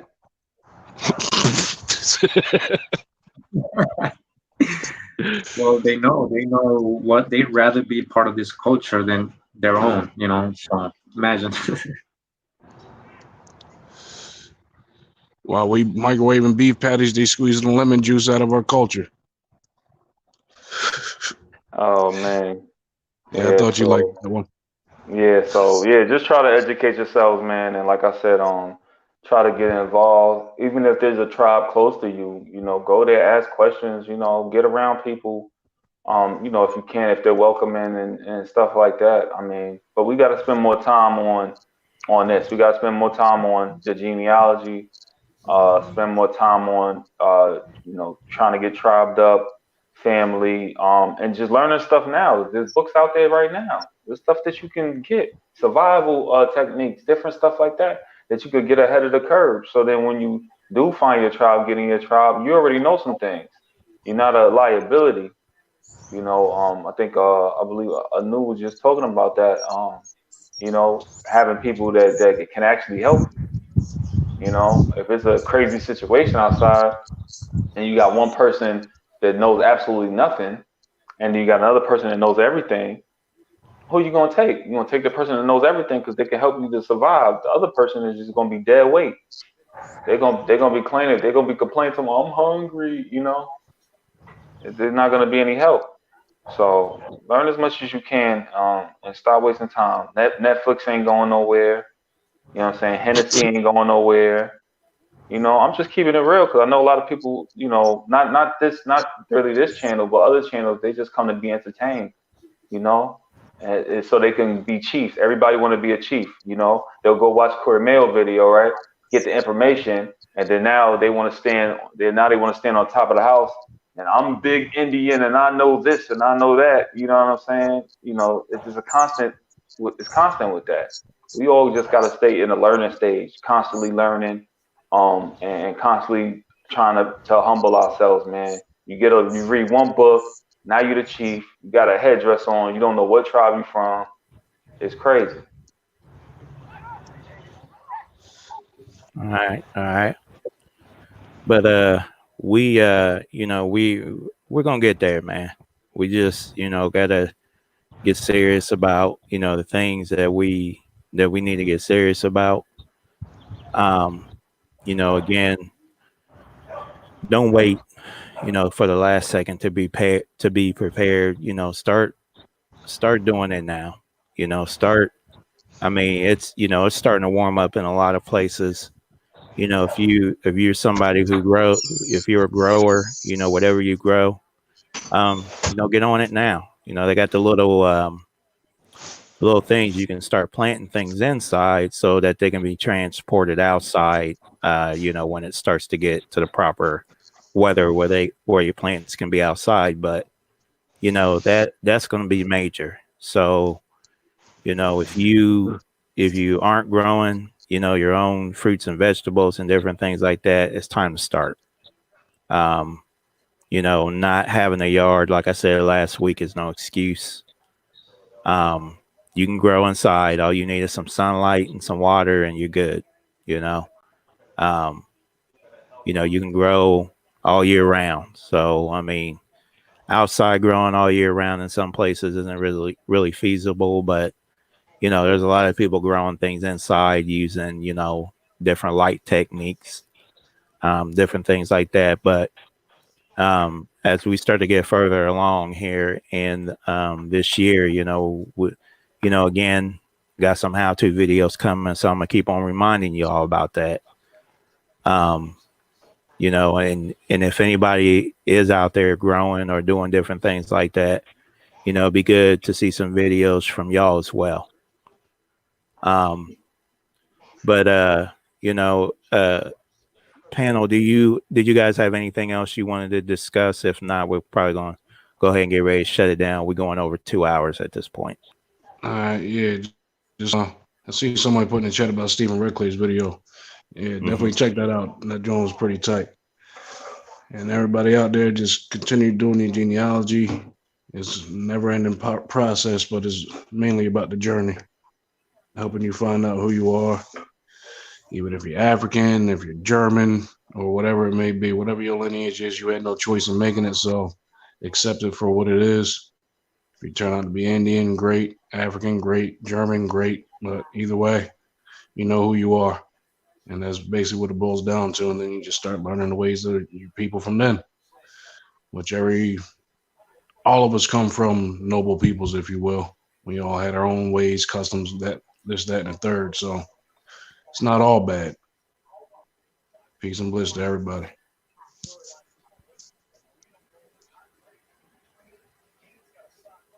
Mail, did you want to say your closing statement, sir?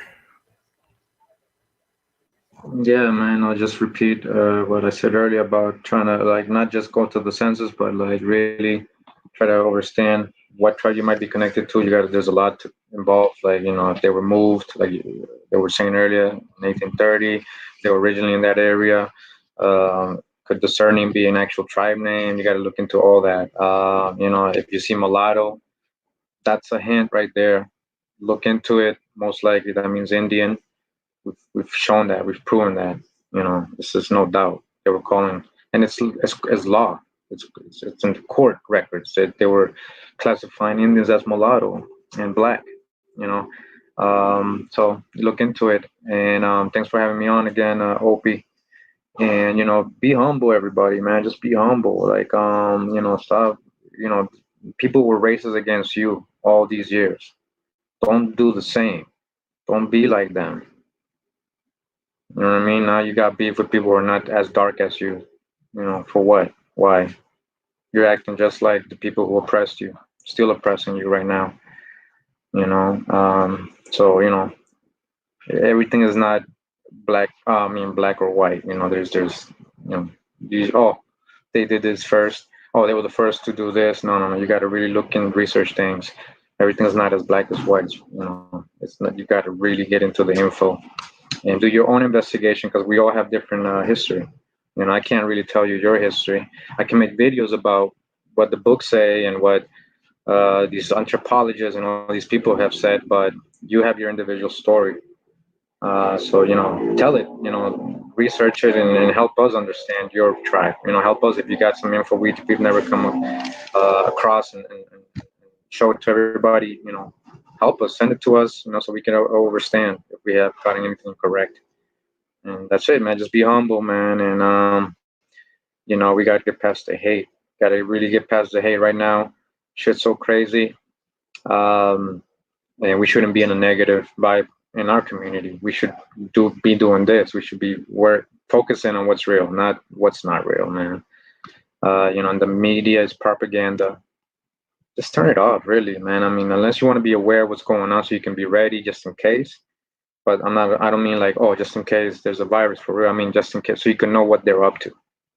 So you can see the movie that's playing, so you can be on top of it. Not because you really believe in it, So, be humble, stop the hate, and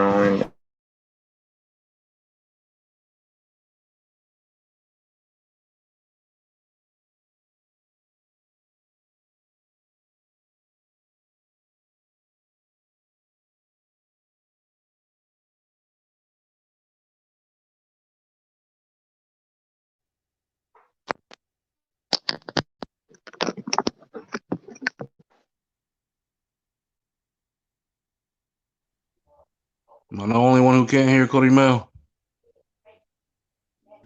sorry that I. Yeah, I couldn't hear you for like the last 30 seconds. I was just saying, don't generalize. That's it. Don't generalize. And if people are generalizing and only just teaching you hate and hate this and hate this person and hate this and that and F and this and F and this, calling you F and this without you even knowing, they're talking to you. You're in the same chat. He's calling you F and this, F and that. Why do you want to be around that vibe, man? And a lot of people, I see people question things and say things in our chats, but they won't in those other videos when that person's running wild. So be real 100% of the time. Be humble, and we can't allow people to just be discriminating all the time. All right. So thanks for having me, Opie, and keep doing your thing. No doubt, brother. Appreciate you coming on. You and Kyle were both. All right, Mr. Legacy. One thing I would say, outside of growing your food, you could also cure your meat, smoke your meat, so it can have a longer life. Cured meats like how they have like the salami. Once they cure it, they can hang it or whatever, and it's good for a long time. So you can do that also. Buy some meat, drop it in a bunch of salt, make sure the salt is covering it. Do that for around 14 days. You got videos everywhere. You got books that you could buy on it. I'm actually gonna get one and make sure that I do it right. And I'm just gonna start curing my meat and start just hanging it up, letting it dry out and everything.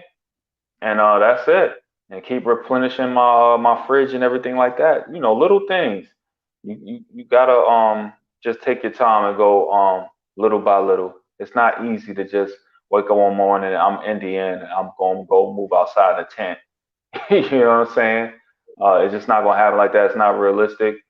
You have been living this way for a very long time. But if we don't stop living this way now, if we don't start working on it now, and within the next year, Who knows what's gonna happen? And our children are watching and they're picking up on our habits. So if you went to the microwave, they're gonna go to the microwave. You know, if you didn't cook from home, they're not gonna cook from home. If you don't go hunt, they're not gonna hunt. So then, what are your grandchildren, your great grandchildren gonna do? The same thing. All right. So it's not enough to say you're Indian. It's not enough to even join a tribe. We got to go further than that. So we can have some longevity and everything. You can dry your vegetables. Like I put out the book before, Food Drying at Home the Natural Way. Is a book by B. Bear. There's books out there. Go get the information. Some of these books are like $10. $10. I mean, that's a good investment to learn how to dry your food and package it up and keep it for a long time. So yeah, that's about it right now. Get on that census, get on that genealogy, and get on your food. Figuring out how can you get some real food, get some land, all those kind of things, man. Get out those cities, let them have it. They want the cities, let them have it. Let's get back to the country because they're gonna get in the city. They're gonna be fine with living in the city. They're gonna be using the microwaves and all this other kind of stuff. And then when it go down, they're gonna be starving. And we're gonna be all the so-called Negroes or whatever you want to call yourself. We're gonna be in the woods and being able to survive. So, other than that, you can reach me, lovelegacy400 at gmail.com for genealogy. Again, Opie, I appreciate you. Cormay, I appreciate you. Kaiwa, I appreciate you. And everybody watching. Appreciate you, bro, for coming on and doing this with me each week. And everybody out there in the chat, if you haven't subscribed to each other, please do so. We need to support each other like always. And my thing is just to kind of go on what Legacy was talking about. It's time to start being prepared now. We know next year it's going to be another virus that they're going to try to push on everybody and, make it a big deal and try to start shutting down everything. But, it's never gotten to this level that it is now. So, obviously the powers that be got something in store, but as long as we're prepared and we got the things that we need and we're not waiting to the last second till everything runs out, then, we don't have nothing to worry about as far as that goes. Like I said, it's time to start being self-sufficient and time to stop relying on, others to provide for you. So, that's all I got for this week. We'll try to come back and do it again. And if anybody has any questions for me or anybody on the panel, we all have our channels where we can be reached at. I put my email in the chat, and I put Legacy's email in the chat if you had like a question about genealogy. But again, I don't do genealogy professionally. That's Legacy's department. So, I just try to dig into the history of these families. Kudame will put his email in the chat if you got anything for him. And Kiowa, if you want to throw your email in the chat, if anyone can contact you about some things as well. And keep the questions short. People hit me up with like 3-4 paragraphs. I don't know how to answer that. It's 3-4 paragraphs and one question mark. Let's try to, keep it short and simple so I can answer your question and get back to you. I'm not trying to be funny or anything. But we got to keep it simple. Right. And if you do email, please, keep it professional. We don't need emails and stuff about, wanting to hook up and dates and all that kind of stuff, because that's very unprofessional and not necessary. So, if you got questions about, we all come on here and try to be as professional as we can and give you the information that you need. So please do that in return when you contact us. Hey, Opie. Yes, sir. Did you want to? I just dropped a link in that little back chat here on StreamYard. Do you want to show that now, or you want to save it for later? It's just something I I can pull it found up. interesting. All right. Yeah, let me copy it. I'll pull it up. Yeah, I came across this the other day, and it was really interesting. Let me get a thing I can put this in. It kind of shows why we actually definitely need to start learning these languages too. All right, I'm gonna screen share it so everybody can see. All right. Then you can go in on it, sir. Let me see here. Can you see it okay, Kiowa? You're at the top of the page, right? I'm checking on my phone real quick just to make sure I can see which part you got to stop at. Okay. Yeah, I'm at the very top. All right, now scroll down to where it says Kasaya, Casiah.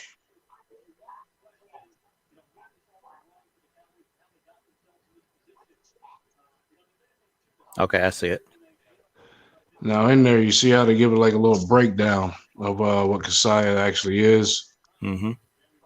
And then you see the different variations that come from it, which, because I found this, like it hit me because I found that name in my family. Interesting. That surname? And actually, the first name was like Keziah. Okay. It would be Keziah. So that's just another variation. And within that, with what we're in, you see where it says basically like the meaning of it. And oh, yeah. So you might find that in other tribes also. I mean, that's just an example with the Tuscarora on how one of their words transformed into somebody's name, but you can't really tell exactly what that it traces back to an Indian name because we just look at it differently. Oh, I see. Yeah, and it's also talking about how the Kashi River got its name. Yeah. Yeah, That's very well, we see interesting. that too now with these names that they were calling, especially with our women, the names that they were calling ghetto and all this other stuff. When you go read all these Indian names, it's the same stuff. Tawana and all of this. It's all the same Yeah. stuff. Yeah, It's and all it's just like that. What was that? Reservoir Dogs or whatever. And it's like, all these black people got all these funny names, kind of like the Indians used to do. Indians, niggas, same thing. Oh, yeah. Ghost Dog. Yes, Ghost Dog. Ghost Dog, Snoop Dogg. Yeah. No, that was the name of the I mean, movie. Keisha's Keisha is a fact. Keisha's an indigenous word name, and there's no doubt about that. This is official. And who has that name actually?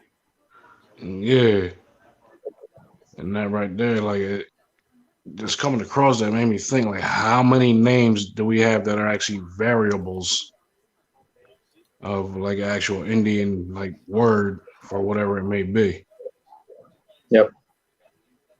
There are a lot of the slang in Spanish countries, or in my country, we thought it was slang growing up, like Costa Rican slang, and it turns out these were Indian words. They never told us that. They didn't tell us, oh, you're speaking Indian. No, that's slang. That's not even proper. They tell us, don't speak that. Yeah, speaking And also, that word, go ahead. no, I was going to say also, too, for anyone, that is like interested in, learning, indigenous languages, I would definitely implore you, if you have any knowledge on what your tribe is, to go back and try to find, the languages if it hasn't completely died out. Because a lot of it's still out there. You just got to kind of dig for it. But, if you are into wanting to learn, the indigenous language that your tribe spoke, if you know the tribe, definitely dig for it and find it. That's all I had, Kyle. All right. Yeah, actually, can you see the part where it says Will of John Hardy III in Chowang County? Yep. Yep, I got it up.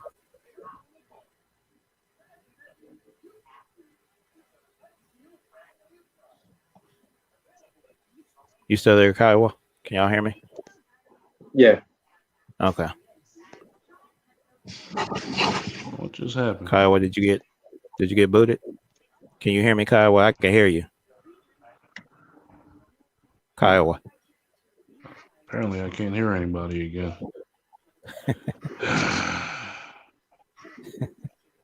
But yeah, Opie, if y'all can hear me, go ahead and drop that link in the chat for people. Yep, I did. I took care of that. Took care of it. But we're gonna go ahead and close out now. Peace to everybody out there. Stephen Redclay, peace, brother. I didn't get to say what's up to you. Thanks for showing up. Back to you with Empress Isha. Peace, sis. Thanks for coming in. And again, we will come back and do this again next week. Kyle, you back in? There we go. I can hear again. All right. Yeah, I was just telling everybody I was about to go ahead and shut it down now. All right. But did you have any last things you wanted to say? Everybody just stay corona free, be happy, stay joyful. Go sit in the dirt, make a mud pie. Don't eat it unless you're really hungry. But yeah, outside of that, y'all be good. All right, y'all. We about to get on up out of here. One love to everybody in the chat. And we'll see everybody next week. Take care. Later. Yeah, peace. Peace.